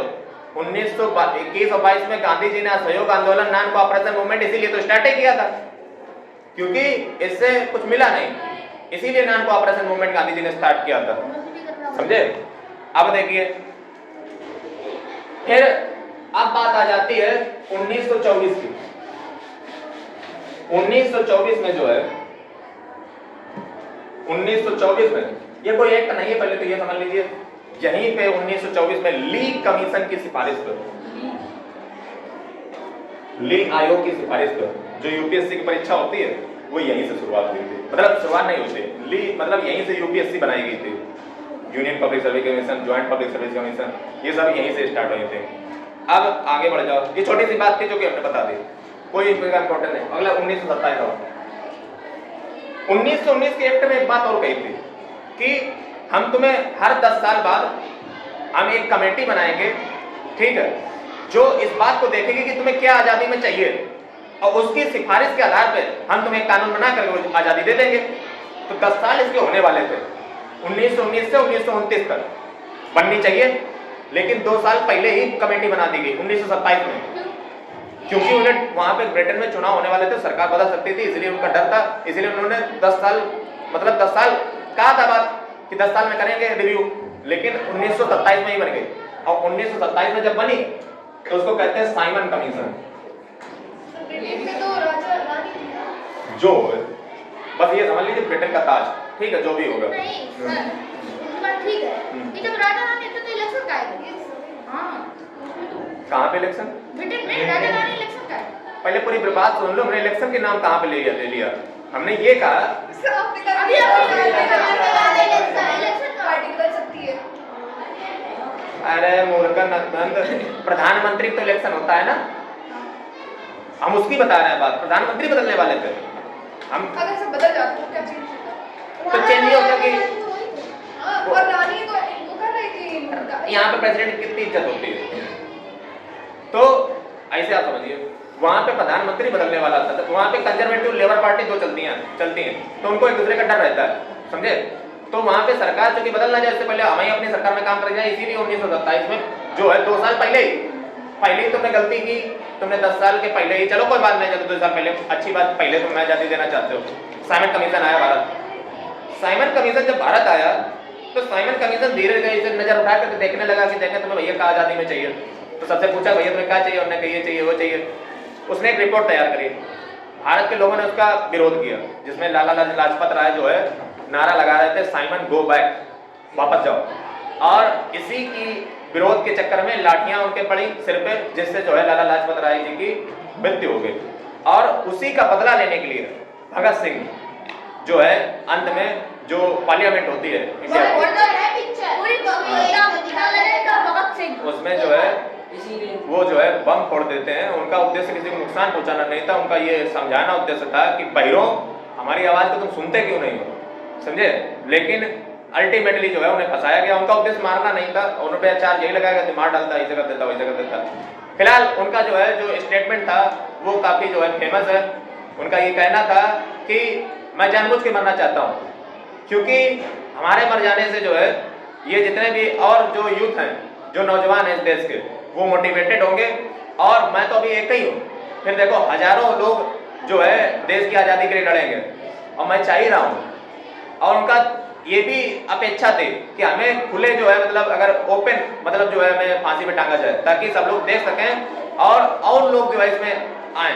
और सर हमने ये सुनने में आया था कि उनको वो बच सकते थे, लेकिन उन्होंने जानबूझ के वो उसमें लगे। हाँ बच सकते थे, लेकिन जो है उन्होंने, दूसरी चीज ये भी है कि वो एक अथीस्ट थे, भगवान को नहीं मानते थे। आप कभी उनका सुनिएगा तो वो जो है उन्होंने बुक लिखी है वाई आई एम अथीस्ट, मैं नास्तिक क्यों, मैं भगवान को क्यों नहीं मानता हूँ, तो उसमें बहुत सारे उन्होंने रीजन भी दे रखे हैं। तो उनके पिताजी कहते भी थे कि जो है कल तुम्हारी फांसी है तो आज तो मान लो कम से कम, तो उन्होंने कहा कि नहीं मैं नहीं मानूंगा। उन्होंने बहुत आलोचना कड़ी की है नेताओं की जो ये धर्म के नाम पे दुनिया का करते हैं, वो सख्त खिलाफ थे इसके। दूसरी चीज, जब जो है लास्ट टाइम जो है उनको फांसी देने की आई, तब जो आपको ये किस्सा पता ही होगा कि वो जो है एक जब उससे कहा गया कि चलो तुम्हें जो है फांसी देनी है, तो उस समय वो बुक पढ़ रहे थे, समझे? और कोई आदमी होता तो वो इंतजार बैठा हो, सोच रहा हो, वो बुक पढ़ रहे थे आराम से। उससे कहा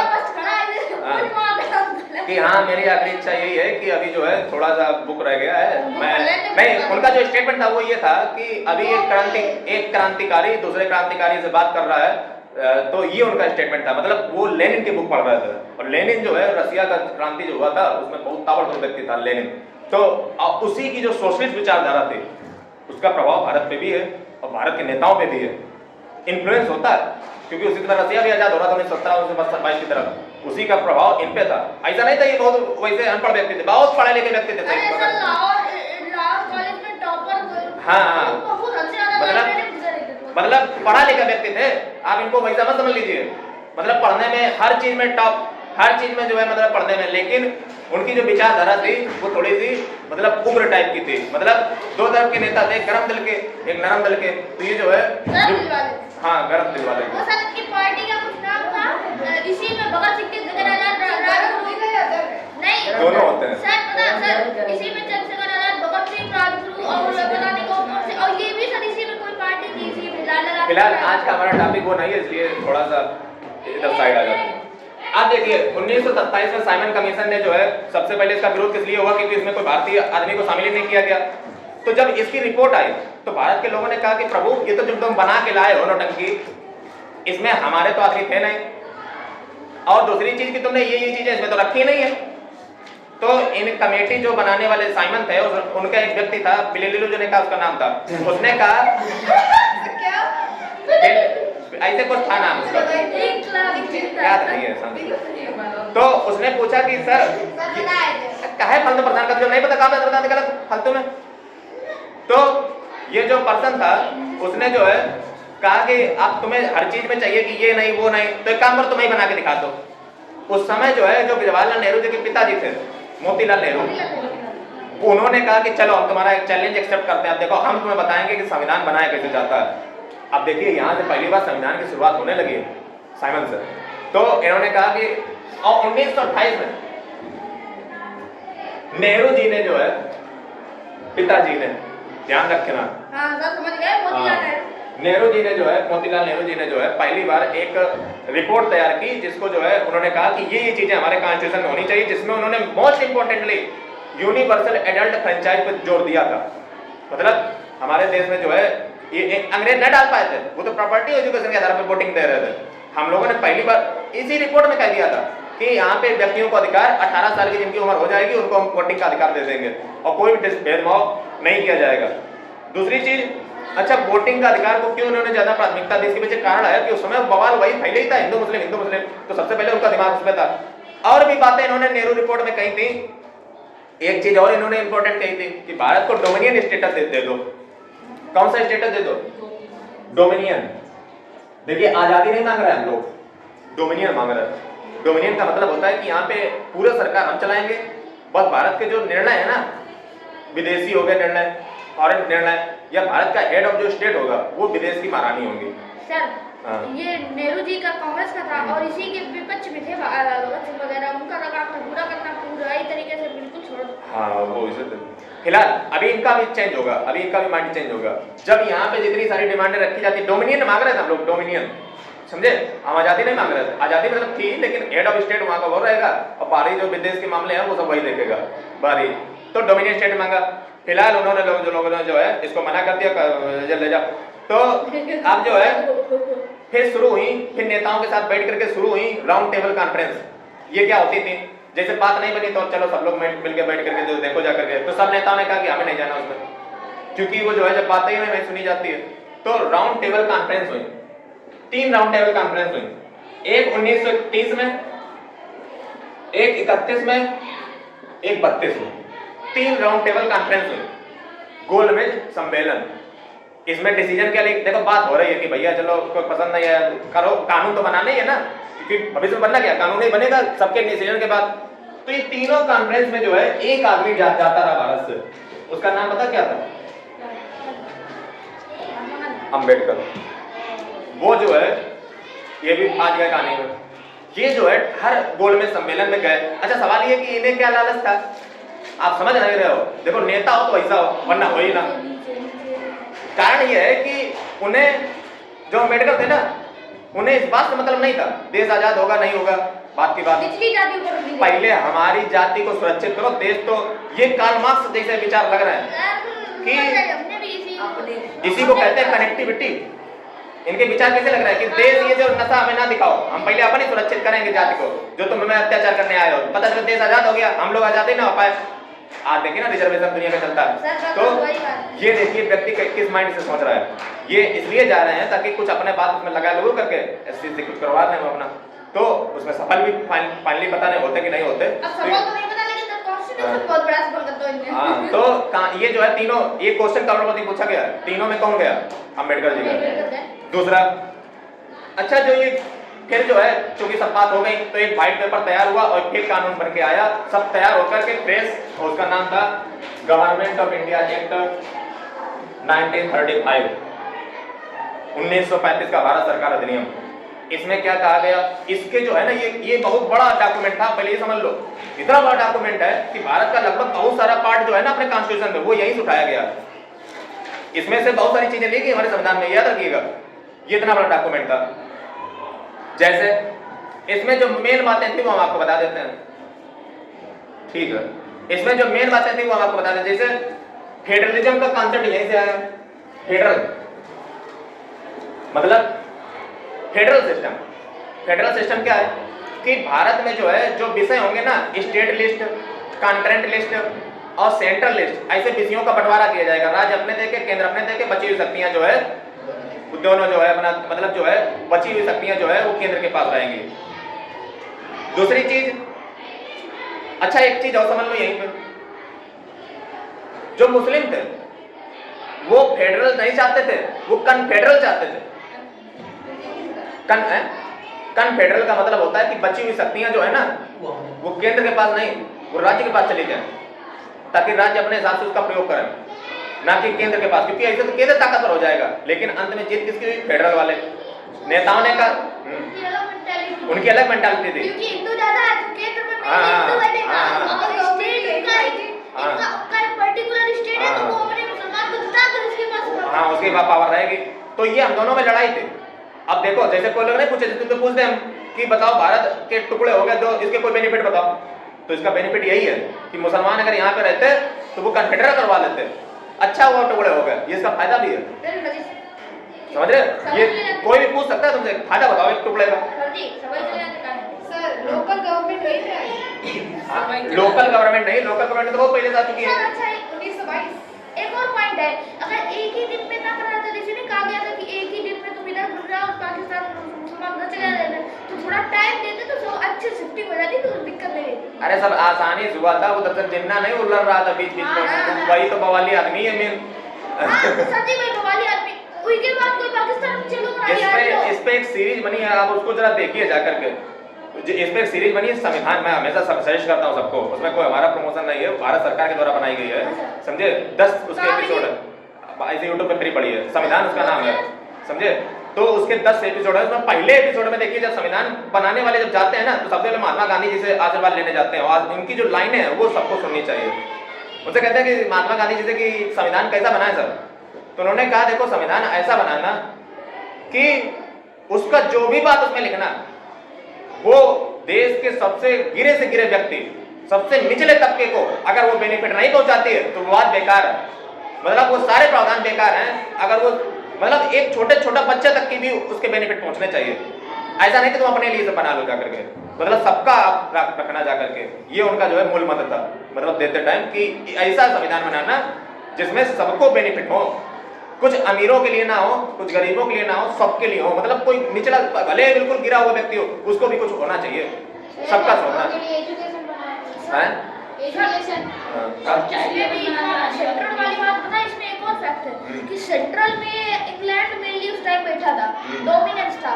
स्टेट थोड़ा लड़ाई बड़ाई राजा महाराजा थोड़े बहुत तो बचे थे, उनका जो इधर का तरफ थे, तो वही अपने की पावर ज्यादा रखने के लिए सेंट्रल का सपोर्ट कर रही है। हाँ ये भी हो सकता है। देखिए फेडरल हो गया, इसमें पहली बार एग्जीक्यूटिव लेजिस्लेटिव तो अलग हो गई थी कब के, अब एग्जीक्यूटिव लेजिस्लेटिव जुडिशरी तीनों को अलग कर दिया गया। एग्जीक्यूटिव लेजिस्लेटिव और जुडिशरी तीनों को अलग कर दिया गया फंक्शन को। अच्छा, ये एग्जीक्यूटिव लेजिस्लेटिव जुडिशरी को अलग करने का पहली बार कॉन्सेप्ट किसने दिया था? मॉन्टेस्क्यू ने दिया था। मॉन्टेस्क्यू, इसका नाम याद रखना है। जैसे तुमसे कोई पूछे कि बताओ बेटा चिल्लाते तो बहुत अर्जेंट, बताओ पहली बार किसने दिया था? मॉन्टेस्क्यू उसका नाम था। ये जो तुम्हें बातें इतनी पता चल रही ना, अब तुम जब तुम्हें कोई पढ़ाएगा तो चे बोलोगे, समझे? अगर तुम कायदे में ये देखोगे। हाँ, अगला देखिए, अगला तो दूसरी चीज ये हुई, इसी एक्ट से रिजर्व बैंक बनी, आरबीआई। और आरबीआई किस कमेटी की सिफारिश पर बनी थी? जैसे यूपीएससी किसकी कमेटी, ली आयोग की थी, ये बनी थी हिल्टन यंग कमेटी की सिफारिश पर। हिल्टन यंग सर, ये हिंदी नाम नहीं रखा करते थे। सर, ये हाँ, अम्बेडकर। सर, ये हिंदी पढ़ाने में हिंदी नाम नहीं रख सकते थे, जरूर इंग्लिश नाम बोलो। हिल्टन यंग कमेटी थी, ठीक है। और इसकी सिफारिश पे जो है आरबीआई बनाएगी 5 अप्रैल 1935 को। और देखिए, अब जो आज का तो सुप्रीम कोर्ट देखते हो ना, वो यहीं पे बना था। सुप्रीम कोर्ट जो है पहली बार यहीं पे बन के आया था, सुप्रीम कोर्ट, ठीक है। हाँ, 1935 के एक्ट में ही कहा गया सुप्रीम कोर्ट। अब ये नई दिल्ली में शिफ्टिंग हो गई थी और कलकत्ता वाला हाई कोर्ट बन गया होगा मेरे हिसाब से। अब देखिए, ठीक है। सर, उससे पहले कलकत्ता में ही सुप्रीम कोर्ट था। हाँ, उससे पहले कलकत्ता ही चल रहा था, अभी तक कलकत्ता ही चलते ही था। अब देखिए, भारत की 6 राजधानी जो है वो 1911 में ही दिल्ली बन चुकी थी, न्यू दिल्ली, ठीक है। ये जो है बन चुकी थी, आपको याद होना चाहिए। लेकिन सुप्रीम कोर्ट जो है अब बनाया गया, ठीक है। दूसरी चीज जो है इसमें अगर देखा जाए तो शायद म्यांमार को भी जो है अलग भारत से कर दिया गया था यहीं पे, जहां तक मुझे सही लग रहा है। म्यांमार को भी शायद यहीं से अलग कर दिया गया, पहले अपना था शायद। हाँ सर, जब अपना था तभी तो सर 1935 में सर अपना ना होए, लेकिन सर ब्रिटिश के कंट्रोल में था। क्योंकि आपने बताया था कि 1935 में जब आरबीआई बनी थी तो म्यांमार, इजराइल हो गया और अपना इंडिया का, पाकिस्तान का, इन सबका पैसा का जिम्मा रखती थी शायद। चलिए देखिए अगला। उसके बाद अगस्त आफर आया 1940 में, अगस्त आफर 1940। अब देखो आफर क्या आ रहा है, ये बहुत बड़े दोगले टाइप के आदमी थे। 1940 बताओ क्या आ रहा होगा, अब तुक्का लगाओ। ये शायद वर्ल्ड वार शुरू होने वाला है। वो ना ध्यान दो, 1940 ही तरफ तो शुरू होने जा रहा है, 45 में खत्म होगा वर्ल्ड वार। तो ये वर्ल्ड वार स्टार्ट होने वाला है, इन्हें चाहिए यहाँ के आदमी। बिल्कुल सर, चाहिए जितना। तो बेटा ऑफर दे रहे हैं, जैसे पिछली बार दिया था उसमें पिछली बार वाली बात कराई है, आपकी ना ये थोड़ी। लेकिन पिछली बार वाली बात सर, नहीं करेंगे। पिछली बार वाली बात कराई था, बिना कुछ करा, लेकिन अब देखो इन्होंने कहा था भैया तुम्हें अगस्त ऑफर जो है ये तुम्हें दे रहे हैं, इसका मतलब है कि हम देखो तुम्हें जो है आजादी दे देंगे, पूरी तरीके से नहीं, लेकिन तुम्हें जो है पार्सली यानी कि आंशिक रूप से जो है हम तुम्हें जो है आंशिक हमने कहा है, तो उसका मतलब होता है पार्सली, मतलब फुल नहीं, आंशिक रूप से, ठीक है। तो हम तुम्हें जो है इंटायरली नहीं लेकिन आंशिक रूप से जो है तुम्हें दे देंगे आजादी। ये लॉर्ड लिलिथ जो थे, समझे, उन्होंने कहा था, मतलब जो ये जो थे लॉर्ड लिलिथ का नाम इसका था लिलिथ गो, ठीक है। ये लॉर्ड जो लिलिथ गो था, सब लिलिथ नाम को आदमी ये कि तुम गई लिलिथ गो हाँ, अंग्रेज जो है नाम बड़ा अजीब टाइप के रखते थे। तो इसने जो है अगस्त और देखो भगवान सबरे बनते हैं, हाँ, सब जो है अपने नाम के आगे लॉर्ड। तो सर मतलब वो ऐसा दिखाना चाहते हैं कि हमारा जो राजा है, जो मेन वो है, वही भगवान है, वही सर्वोपरि है। तो इसने क्या कहा कि तुम्हें जो है हम दे देंगे, लेकिन जो है इस बार भारत के लोग सोच चुके थे कि पिछली बार बेटा तुमने हमें लॉलीपॉप दिए थे, तो मुझे याद है अभी भी। तो इस बार गांधी जी ने जो है बुद्धि लगाई और इन्होंने सोचा कि जो ये आपदा में अवसर, जो मोदी जी हमेशा कहते हैं कि आपदा में अवसर, आपदा में अवसर क्या, ये बेटा लगे वहां लड़ने में। गांधी जी ने सोचा ये सबकी बुद्धि उधर लगी है, हम यहाँ पे कुछ स्टार्ट करें अपना। तो गांधी जी ने तुरंत क्या किया, 8 अगस्त 1942 को गांधी जी ने यहाँ पे लॉन्च कर दिया क्विट इंडिया मूवमेंट। मतलब इससे हमें हिस्ट्री समय को सीखना चाहिए। जैसे क्या हमें सीखने को मिल रहा है, इससे हमें ये सीखने को मिल रहा है कि दुश्मन को तब चुनौती दो जब वो कमजोर कड़ी में हो, जब वो कहीं पे बिजी हो, जैसे मान लो अब ये लगे थे वहां पे लड़ने में, तो उसके पास इतनी बुद्धि तो है नहीं इधर उधर, लेकिन यहाँ पे जो है गांधी जी इनसे भिड़ गए और क्विट इंडिया मूवमेंट लॉन्च कर दिया, और जिसके कारण अंग्रेज अब दो फ्रंट में लड़ रहे हैं, एक यहाँ पे भी वहां पे भी। अब कहीं ना कहीं तो कमजोर पड़ेंगे, लेकिन भैया मानना पड़ेगा दोनों जगह पे जो है थोड़ा मुश्किल हुई, समझे, लेकिन उस समय लॉर्ड कौन था? अब इतना नहीं याद है। ना सर जी लॉर्ड ये बड़ा दिमागदार आदमी है, बहुत सटीक और बहुत अच्छा। नहीं भगवान होते दिमागदार। नहीं सही बात है, जो भी सुप्रीम होगा वो दिमागदार होगा, दिमागदार दोनों लड़ाइयां जीत रहा है। दोनों जीत रहा है। तो अब देखिए जो है यहाँ पे चालू, अब फिलहाल यहाँ पे उन्होंने पहले तो भारत वालों ने बहुत अच्छा काम किया, ठीक है, अच्छे से जीत ऐसी दिख रही थी, एकदम क्या हुआ, एकदम जब से जैसे देखो वहाँ पे मामला शांत हुआ, वहाँ पे वर्ल्ड वार सेकंड में उन्होंने कहा अब यहाँ इंडिया में चलो, अब पूरा फोकस यहाँ पे है।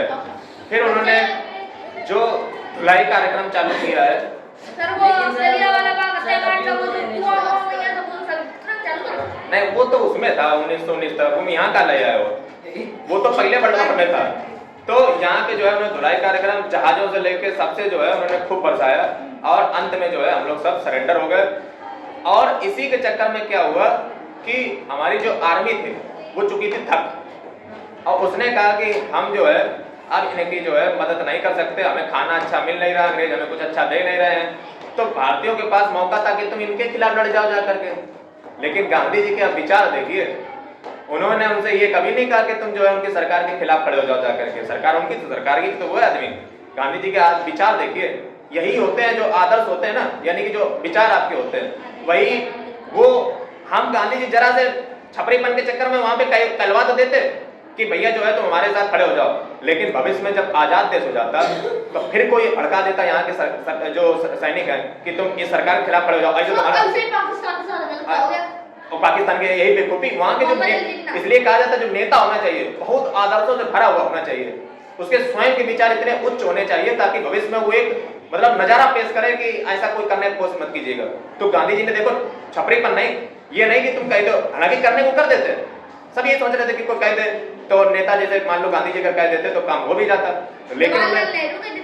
लेकिन उन्होंने कहा कि देखो ये देखो देश का मामला है, हमारी सुरक्षा का मामला है, आप अंग्रेजों का जो है जो भी नहीं दे रहे हैं उसका साल होगा, लेकिन इन्होंने अंग्रेजों के खिलाफ उन्होंने कभी नहीं कहा, क्योंकि आज फिर तो नुकसान हो जाता, फिर तो हम ही लोगों ने सिखा दिया, हमारे महान नेता ये आदर्श सेट कर रहे हैं कि बेटा जो अपनी सरकार के खिलाफ खड़े हो जाओ, तो आज खड़े हो जाते वो भी इसीलिए। और पाकिस्तान का यही लिए बुरा हाल हुआ क्योंकि उन्होंने कभी आदर्श अपने सही नहीं सेट कर पाए। इसलिए याद रखिए जो नेता जो बोलता है वो नहीं होता है, जो नेता करता है वही होता है। सर आपने बताया तो गांधी जी ने कह दिया था कि हम आपसे कुछ नहीं कहेंगे, लड़ाई हो जाए वो ये गांधी जी ने जो है इनडायरेक्टली कहा था कि जो है आप मतलब जब शुरू होने वाला था उससे पहले कहा था कि आप जो है सब लोग मतलब निकल पड़ो मैदान में, मतलब डायरेक्ट नहीं कहा था, समझे। तारीख नहीं याद है, जान के करोगे। हाँ यही कहा था, इसी में क्विट इंडिया मूवमेंट के स्टार्ट होने से पहले कहा था। हाँ अगला देखिए, फिर आया क्रिप्स मिशन। ये कब आया? 1942 में। 1942 में जो है क्रिप्स मिशन आया। इसमें व्यक्ति थे स्टैफर्ड क्रिप्स। इन्होंने जो है इन्होंने जो है डोमिनियन स्टेटस देने की बात कही। जब वो अपना नाम नहीं लगाएगा तब तक उसको काम अगर स्थापत्य को मजा नहीं आया तो इन्होंने कहा चलो अच्छा तुम्हें लोगों को डोमिनियन स्टेटस दे देंगे, चलो दे दिया। तो इन्होंने जो है हमारे यहाँ के नेताओं ने कहा कि भैया तुम डोमिनियन स्टेटस है, घर में लेना होता तो तुम नौटंकी हम क्या करते हैं, डोमिनियन स्टेटस तुमसे कब मांग रहे थे, कब मांग रहे थे, यहाँ मांग रहे थे। ये अब आज तुम फिर हमें वही 22 साल बाद लेके आए हो तमाशा, 24 साल बाद। अब हमें कुछ ना चाहिए, अब तुम ये तुम ले जाओ जा करके, समझे, अब ये तुम अपना ले जाओ, ठीक है रख लो जा करके, डोमिनियन स्टेटस नहीं चाहिए, अब हमें चाहिए पूरी आजादी। उन्होंने कहा ये क्या तुम बोल रहे हो, पैकी पैकी बातें कर रहे हो। हाँ तो अब जो है तो फिलहाल नहीं मजा आया। फिर अंग्रेज सोच रहे थे कि ये एकता को तोड़ा कैसे जाए, जो महात्मा गांधी ने पूरे देश को जोड़ने का काम किया है। अब सोचिए एक आदमी जो है कब से खेल रहा है युद्ध में। 1915 में वो आया था, 9 जनवरी 1915 को आया था, और तब से देश को जोड़ने का काम किया। 1942 में जाकर के काम चालू किया जाकर के, ये नहीं कि आज 1915 में लैंड की आवाज काम चालू करते जाकर के, माहौल पहले बनाया उसने। फिर देखो 8 अगस्त 1942 को पूरा देश चलने को तैयार हो गया। समझ रहे हो? ये माहौल हमें तो समझ नहीं आता है कैसा आदमी रहा होगा, तो हमें तो 10 आदमी निकाल लो, फोन में हालांकि निकाल लो, हैं? हमें समझ नहीं आता ऐसी कौन सी टेक्निक रही होगी, ऐसी कौन सी मेल एक्सप्रेस रही होगी जो देश का पूरा आदमी एक नेता के कहने पे चला आता हो। सर पहले कहा कि आप पे जब लिया मतलब इसीलिए जो है ऑटोबायोग्राफी जो महात्मा गांधी जी की है वो आपको पढ़नी चाहिए। मतलब इसे कौन सी टैलेंट था, मतलब हम तो ये सोचते कि तुम्हारे पास फोन है, हम कहते तुम आज निकाल के दिखवा लो, तुम नहीं आएगा कोई व्यक्ति, उस व्यक्ति के पास ना फोन है, ना झुंझुना है, ना मोटरसाइकिल है, ना कार है, कुछ नहीं है, सिर्फ रेलगाड़ी है। बस वहीं पे जो है जा करके जने क्या मतलब टेक्नोलॉजी मतलब कौन सी, अब तो कन्विंस पावर भी तो देखनी चाहिए। इसे आदमी कैसे जैसे मान लो अच्छा दिन बताते भूल जाता कि हाँ चलो ठीक है आज तक आए थे। अगर हम कहते हैं नहीं कर रहा हम भी नहीं सर करेंगे। एक परफेक्ट नेता हैं और उस व्यक्ति को आदमी पे जो गाली देता है कि ऐसा नहीं वैसा, उन पकड़ो लो, कौन बताया था, पढ़ो जाकर पहले आओ, पहले तो बस छपरी से दो 60 रील देख करके चले जाते मुंह खिला करके। देखिए डोमिनियन स्टेटस अगली बार जो है अंग्रेज सोच रहे थे कि इनकी यूनिटी को तोड़ा जाए, उसके लिए एक और प्लान आया, वेवेल प्लान 1945। बस खत्म होने वाला है, पहुंच रहे हैं आजादी पे, आजादी पा रहे हैं, अंत आ गया इनका बस। देखिए वेवेल प्लान पेश किया गया, इसमें ये कहा कि जो एग्जीक्यूटिव काउंसिल जो होती है ना, गवर्नर जनरल को छोड़कर एग्जीक्यूटिव काउंसिल इंडियन हो गया। हाँ देखिए जो गवर्नर जनरल है ना उसको छोड़ करके जो है जो एग्जीक्यूटिव काउंसिल होगी, ये उनसे बड़े मूर्ख आदमी है। इन्होंने कहा कि देखो चलो कोई बात नहीं, गवर्नर जनरल हमारा बना रहेगा, एग्जीक्यूटिव काउंसिल में तुम सब अपने बैठा लेना। समझे? हाँ अब दूसरी चीज इन्होंने एक बात और गलत बोल दी कि हिंदू मुस्लिम की इक्वल रिप्रेजेंटेशन देंगे। अब पहले बात समझो, ये ऐसा क्यों बोल रहा है, क्योंकि इससे जो मुस्लिम वाले हैं ना वो सोचेंगे कि तो भलो आदमी देखो हमें इक्वल रिप्रेजेंटेशन दे रहा, ताकि बवाल पैदा हो। लेकिन हिंदू अपोजिट में जाएंगे और हिंदू मेजॉरिटी में, यानी कि पास होएगा ना प्लान कभी जिंदगी में। तो फाइनली जो है प्लान अपना लेकर के वापस चले गए। ये देखो आया कौन से उद्देश्य से, लड़ाई कराने आया था, हालांकि सक्सेसफुल भी हो गया, लड़ाई से करवा दी नहीं, वेवेल प्लान भी तो बताया है। और 1946 में जिन्ना के कहने पे लड़ाई झगड़ा भी हो गया, मारकाट बहुत खून पा दोनों देशों के बीच में। ये वेवेल प्लान का जो है उत्पत्ति थी, जिससे जो है इसने करवा भी दिया लड़ाई झगड़ा मारकूट, इतना गाड़ी भर के आती थी यहाँ से, मार के लोग भेजते थे वहां से, ऐसे आते थे। हाँ सर, हमने देखा ट्रेन में आदमी मरा हुआ लट के अपने अपने खुद को जा रहा है, ऐसा होता था। अगला देखिए तो वेवेल प्लान चला गया। अगला आया कैबिनेट मिशन। कैबिनेट मिशन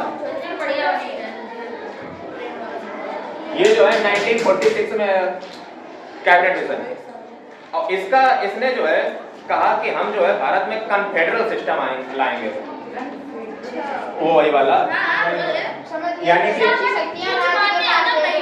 अब तुम एक बात समझ रहे हो, देखो वेवेल आया मुसलमानों की ओर से बोला, ये आया ये भी उधर, ये क्यों चाह रहा है, क्योंकि मुसलमान सोचे कि भैया कितना भला आदमी, कितना मतलब हमारे विचार मतलब हमारे बारे में सोचा, इन सभी ने जो है कबो नहीं सोचा, तो ये कन्फेडरल सिस्टम लेकर आए। फिर इन्होंने ये भी कहा कि अब जो है जो कॉन्स्टिट्यूशन असेंबली बनेगी ना, कॉन्स्टिट्यूशन असेंबली किस लिए बनानी है भैया, संविधान बनाना है ना, तो उसमें जो मेंबर होंगे वो इनडायरेक्ट इलेक्शन से होंगे होकर आएंगे। यानी कि देखिए बात आ गई, अब संविधान बनने की शुरुआत लगभग होने जा रही है कि कॉन्स्टिट्यूशन जो असेंबली बनेगी उसमें जो मेंबर हैं वो इनडायरेक्ट इलेक्शन से आएंगे। जैसे और का एक व्यक्ति मान लो जाएगा इनडायरेक्ट, समझे, चूज होकर के, समझे, बिल्लौर का जाएगा, ऐसे अलग अलग जगह से इलेक्शन के द्वारा वहां के लोग कहेंगे कि भैया इसको कॉन्स्टिट्यूशन असेंबली में ले जाओ, ये संविधान बनाएगा। अच्छा देखो संविधान सभा में जितने भी लोग थे सब भैया पढ़े लिखे थे, सब एक से एक पढ़ा तबड़तोड़ व्यक्ति। आप सोचिए आज का आदमी हमका तो उतना जानता होगा, और जितने नेता थे कोई एमएससी नहीं किया, कोई बीएससी नहीं किया, सब कानूनी वाले हैं, एक से एक विद्वान। समझे? यानी कि देश में अगर देखा जाए आज तो सब फिलहाल कोई इज्जत नहीं करता है नहीं उनकी। सर, ऐसा हमको भी लगता है कि इस टाइम का आदमी कम दिमागदार है, उस समय बहुत दिमागदार है। दिमाग था। और दूसरी चीज ये भी देखो कि कोई बेइज्जती वाला आदमी नहीं उसमें जो आ कोई जाती डिग्री कुछ है ही नहीं। है ही नहीं। सब दिमाग है बस। सब ज्यादातर दिमाग भी है और कानून की सब डिग्री है, सब डिग्री का। समझे? कोई एलएलबी कोई अम्बेडकर को देख लो सर ये बिहार टाइप का मामला लगा, हाँ। आज का जैसे बिहार है कुछ नहीं, बन रहा है आगे पीछे बड़ा। दूसरा देखिए अब जो है फाइनली कॉन्स्टिट्यूशन असेंबली देखो बनने जा रही है और इन्होंने कह दिया है कि जो मेंबर आएंगे वो इनडायरेक्ट इलेक्शन से असेंबली जो है क्यों बनने जा रही है, क्योंकि संविधान बनाना है। सर आपकी वो वाली फिलोसफी इस पे काम होती है, क्या नाम था आपका? Necessity is the mother of invention. बात जरूरत थी तो काम हुआ। अगला देखिए अब आएगा माउंटबेटन प्लान। सर ये और बेटा कहते को ये लॉर्ड माउंटबेटन जो है यहीं पे थे वायसराय। ये भारत के आखिरी वायसराय थे लॉर्ड माउंटबेटन।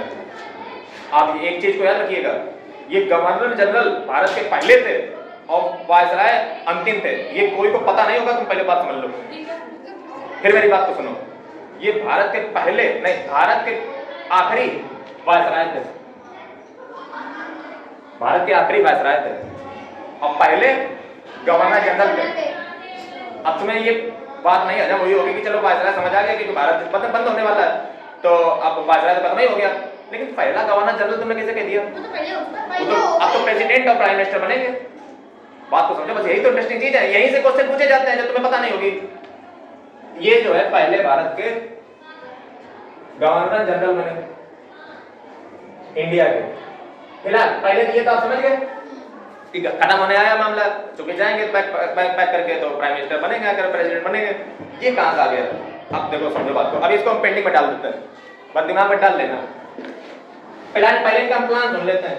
प्लान में इन्होंने कहा क्या क्या?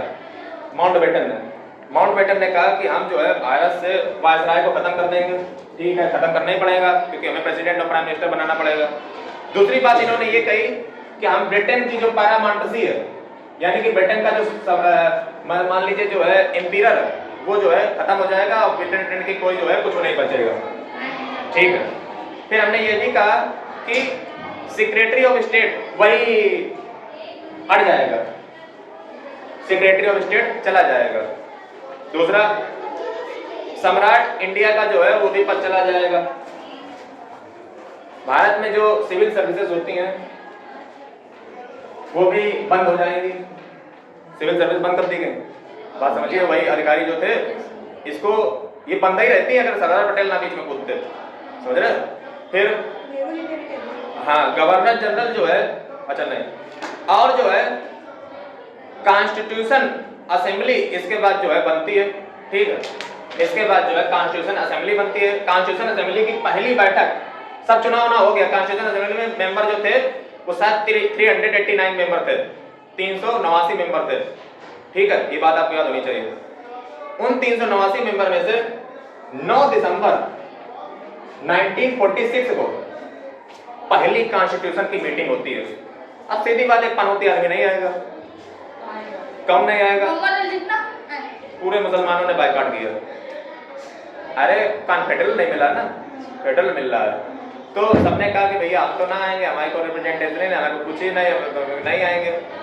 तो जो नेहरू जी थे उन्होंने ऑब्जेक्टिव रिजोल्यूशन पास किया था।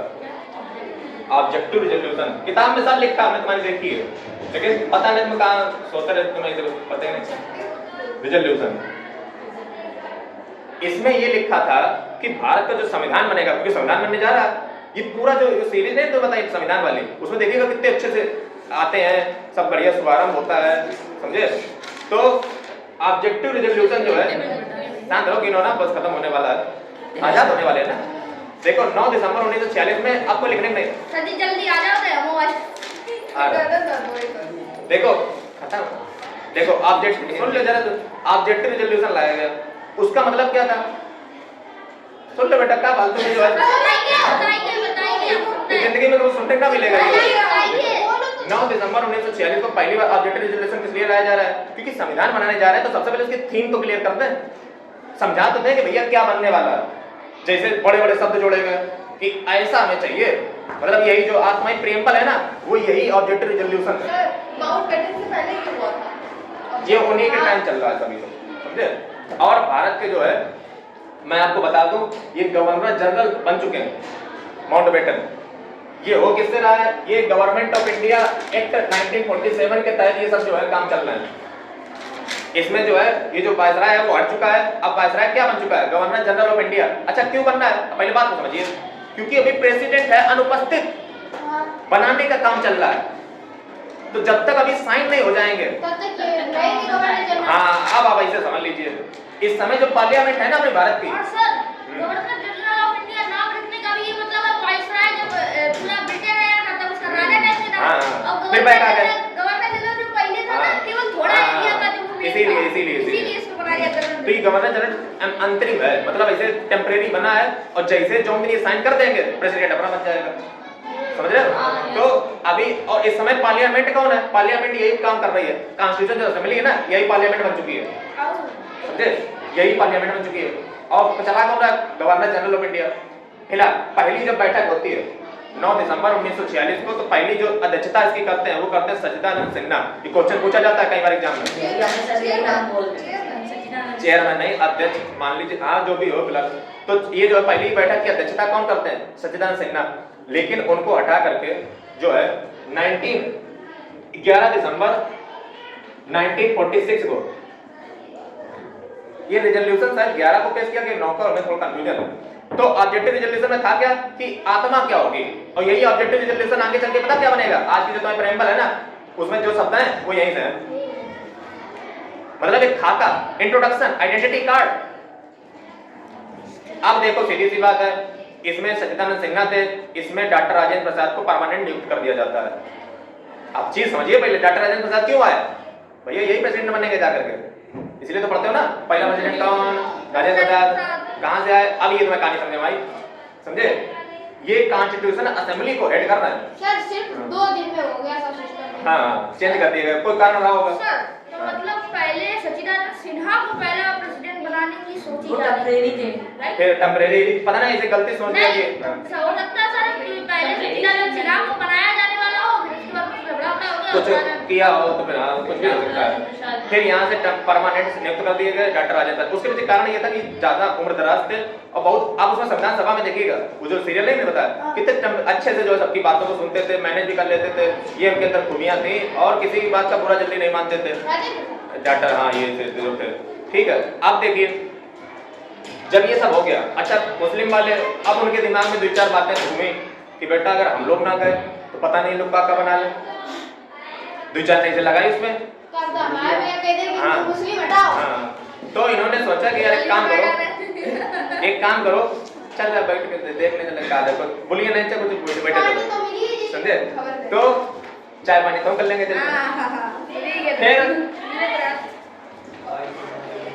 22 जनवरी 1947 को फाइनली सब बैक आ जाते हैं और सब लोग जो है साइन कर देते हैं कि चलो भैया बैठेंगे देखेंगे, चलो। तो अब जो है सब लोग तैयार हो चुके हैं, यानी कि अब चर्चा चल रही है संविधान की। वो चर्चा आपको जरूर सुननी चाहिए, जो वीडियो है चर्चा जरूर सुनो। देखो कैसे कैसे डिबेट होती थी, कोई लड़ता था कि नहीं ऐसा नहीं वैसा करो, फिर उसमें कोई प्रश्न उठाता था, उसको बहुत सुनो ध्यान से, हर चीज पे बात हुई उसमें। फिर चलो संविधान देखो लगभग आधा पत्नी बन चुका है, अब जो है 29 अगस्त तारीख आती है। अब सीधी बात बन तो चुका है, तो लिख तो कहाँ लिखियो कहाँ, जैसे मान लो तुम कथा तो सुन रहे हो, लिखा कहाँ है? तो उसका काम जो है एक व्यक्ति को भी सौंपना जरूरी है। अब बात समझिए, वो सौंपा जाएगा 29 अगस्त को डॉक्टर B.R. अम्बेडकर, भीमराव अम्बेडकर जी को।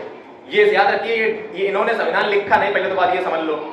ये जो ड्राफ्टिंग कमेटी थी, ड्राफ्टिंग कमेटी का मतलब होता है कि एक ग्रुप ऑफ पीपल थे, उसके ये हेड कर रहे थे, क्योंकि अकेले तो डॉक्टर B.R. अम्बेडकर संविधान पूरा लिख नहीं लेंगे, तो लिखने का काम कोई और कर रहा होगा। जैसे पिंगलई एक थे, वो बहुत अच्छी लिख, अरे संविधान ऐसा लिखा गया है, राइटिंग उनकी इतनी बिंदास, तुम कहोगे ये टाइप किया गया हो, मतलब सबसे बड़ा टाइपराइटर तो है थे, इतना अच्छा। उसमें महाभारत, गीता, अर्जुन, श्री कृष्ण, और मतलब भारत के जितने भी लोग, जितने भी पौराणिक कथाएं हैं, उनके चित्र उसमें उभारे गए बाकायदा। सोचिए देश देश के संविधान पे सोचिए ये चित्र उभारे जा रहे हैं। देश आजाद हो चुका, माउंटबेटन हट चुका, हट चुका है।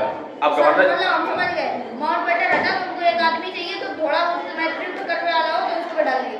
अभी जो है प्रेसिडेंट राजेंद्र प्रसाद नहीं बने, जब बनेंगे बता देंगे। तो देखिए ये जो है मैं आपको बता दूं कि 29 अगस्त 1947 को, अब आपको समझ आया, बी आर अम्बेडकर ने लिखा नहीं है, लिखने वाले सजाने वाले अलग अलग हैं। वो बंगाल से बकायदा वहां से जो है अच्छी जो पारंगत थे वो अच्छे अच्छे चित्र बना लेते थे, उसमें नक्काशी उतार लेते थे, अच्छी राइटिंग इनकी थी बेहतरीन एकदम। अरे तुम इसकी ओरिजिनल देखो, इतना मस्त लिखा गया है, ऑनलाइन देख लो। हालांकि उसको सजो करके रखा गया है, फ्रांस से मंगाए गए थे कलाकार, उनसे कहा गया कि इसको ऐसा सजो के रखो कि सालों साल रखा रहे। ओरिजिनल किसी को नहीं मिलता है, उसकी फोटो है बस, क्योंकि वो बेकार भी तो होती, इंक भी बेकार होती। आज एकदम इसे सुरक्षित रखा है, उसमें केमिकल दुनिया लगाकर फ्रांस से लोग बुलाए गए थे। फिलहाल वो अलग कहानी है। इधर 29 अगस्त 1947 को जो है ये ड्राफ्टिंग कमेटी के जो अध्यक्ष हैं, यानी कि देख रेख ये सिर्फ कर रहे थे, और ये डॉक्टर अम्बेडकर को सौंप दिया गया। फिर जो है उसमें बोले ही कह रहे थे ज्यादातर, तुम्हें सुनते इससे पर्चे दम पे बोल आते हैं। सर तो इनको मतलब पूछते हैं कि इससे लिखा तो ठीक क्यों आता है मेरा डेट का? वो दरअसल तुम क्वेश्चन में ध्यान से सुनते हो, और जो लिखने वाला वो मूर्ख है। उसमें ये लिखना चाहिए who was the head of the drafting committee of constitution. ये हेड थे यार, हेड थे, हाँ तभी इनका मतलब हाँ, बस यही कारण समझे, जो हेड होगा वही लेगा। दूसरी चीज ये सब हो गया, संविधान जो है तो सबरा जो है बनके तैयार हो चुका है। अब एक तारीख आती है कि भैया सब लोग तैयार तो साइन तो करवा करके, ऐसा तो नहीं कि जो है मतलब साइन ही ना करवा करके। अच्छा एक चीज और याद रखिए, इसी बीच क्या होता है कि जब 15 अगस्त 1947 को भारत आजाद हो गया तो सीधी सी बात है कि पाकिस्तान वाले अपनी दुकान पे चले जाएंगे, हम अपनी दुकान पे, यानी कॉन्स्टिट्यूशन असेंबली के लोग जो है डिवाइड हो जाएंगे। तो यहाँ पे जो है शायद जहां तक मुझे याद है 299 लोग भारत के रह जाते हैं और बाकी 389 थे बाकी पाकिस्तान के हो जाते हैं। देखो संविधान यही बन रहा है, लेकिन जब डिवाइड होगा तो अपना अपना संविधान लेकर चले जाएंगे, समझे। पाकिस्तान के 90 लोग बचे, जो भी हो, अरे छोटा था ना, तो ये अपना डिवाइडेशन हो जाता है। यानी कि अब मेंबर की संख्या कहां पे आ गई भारत की 299 से, और टोटल कितने थे 389 थे, बाकी किसके बचे वो पाकिस्तान के होंगे। इसमें सब लोग पार्टिसिपेट कर रहे थे ना। कुछ रियासतें भी थी जैसे प्रिंसली स्टेट, मान लो हैदराबाद या जम्मू कश्मीर, या मान लो और भी होंगे राजा राज घराने, वो भी तो लोग होंगे, उनका भी तो एरिया है, एरिया ही तो आए थे इनडायरेक्ट इलेक्शन होकर के। तो कहा गया 26 नवंबर को साइन हो जाता है। देखो 22 जनवरी 1947 को जो है सब लोग जो मुस्लिम आ गए, ठीक करके 29 अगस्त 1947 को जो है ड्राफ्टिंग कमेटी का चेयरमैन नियुक्त हो गया। फाइनली जो है वो तारीख आ गई कि जो तारीख को जो है साइन किया जाएगा, तो वो तारीख आ गई 26 नवंबर 1949। 26 नवंबर 1949 को जो है मेरे हिसाब से, जहां तक मैं नंबर को याद कर पा रहा हूँ कि 293 जो मेंबर हैं उन्होंने साइन कर दिए। अच्छा है उपस्थित रहे होंगे, पेटेंट खराब वगैरह, तो नॉट 93 293 मेंबर ने जो है अपने साइन कर दिए। और फाइनली जो है भारत का संविधान जो है वो उस दिन से नहीं, 26 नवंबर 1949 से नहीं, उस दिन से कुछ चीजें जो है उसी दिन से इम्प्लीमेंट हो गई। हाँ, उसी दिन से कुछ जो है मामले आ गए थे इफेक्ट में, लेकिन पूर्णतया जो संविधान लागू हुआ पूरी तरीके से वो तारीख थी तुम्हारी 26 जनवरी 1950। इस तारीख से जो है, अच्छा 26 जनवरी को ही क्यों चूज किया, 26 नवंबर 1949 को कर देते, दिसंबर भी पूरा चला गया, फिर जनवरी में 26 तारीख को। इसके पीछे कारण था कि दरअसल जो है ये जो है एक शपथ ली थी हमने रावी नदी के तट पर लाहौर में 1930 में शायद, समझे 29 या 30 है, समझे, लाहौर में जो है कांग्रेस का अधिवेशन में जो है हमने रावी नदी के तट पर शपथ ली थी कि 26 जनवरी को हम तभी से मनाते आ रहे थे, तभी से 26 जनवरी को मनाते आ रहे थे आजादी, समझे। लेकिन वो आजादी का तारीख तो उसने डिसाइड कर लिया, तो इसकी हम लोगों ने डिसाइड कर ली। तो फाइनली यह होनी चाहिए थी आजादी की तारीख, लेकिन वही जाकर के रिपब्लिक डे मनाने की तारीख। तो आप समझ गए कि 26 जनवरी 1950 को जो हमारा देश का संविधान, आप पहले बात समझो। इसके बाद देखो देश में होंगे 1950-51 में चुनाव, और उसके बाद जो है हमारे देश में संविधान वो वहाँ पे प्रेसिडेंट पहला बन के आएगा, जो डॉक्टर राजेंद्र प्रसाद में आ गए, ठीक है, वही अच्छे हुए थे। और उसके बाद प्राइम मिनिस्टर पहले भारत के पंडित जवाहरलाल नेहरू बन के आ गए। ये थी कहानी। दूर से जय जय भारत बोलिए, ना, लाइक करें, सब्सक्राइब करें, शेयर करें।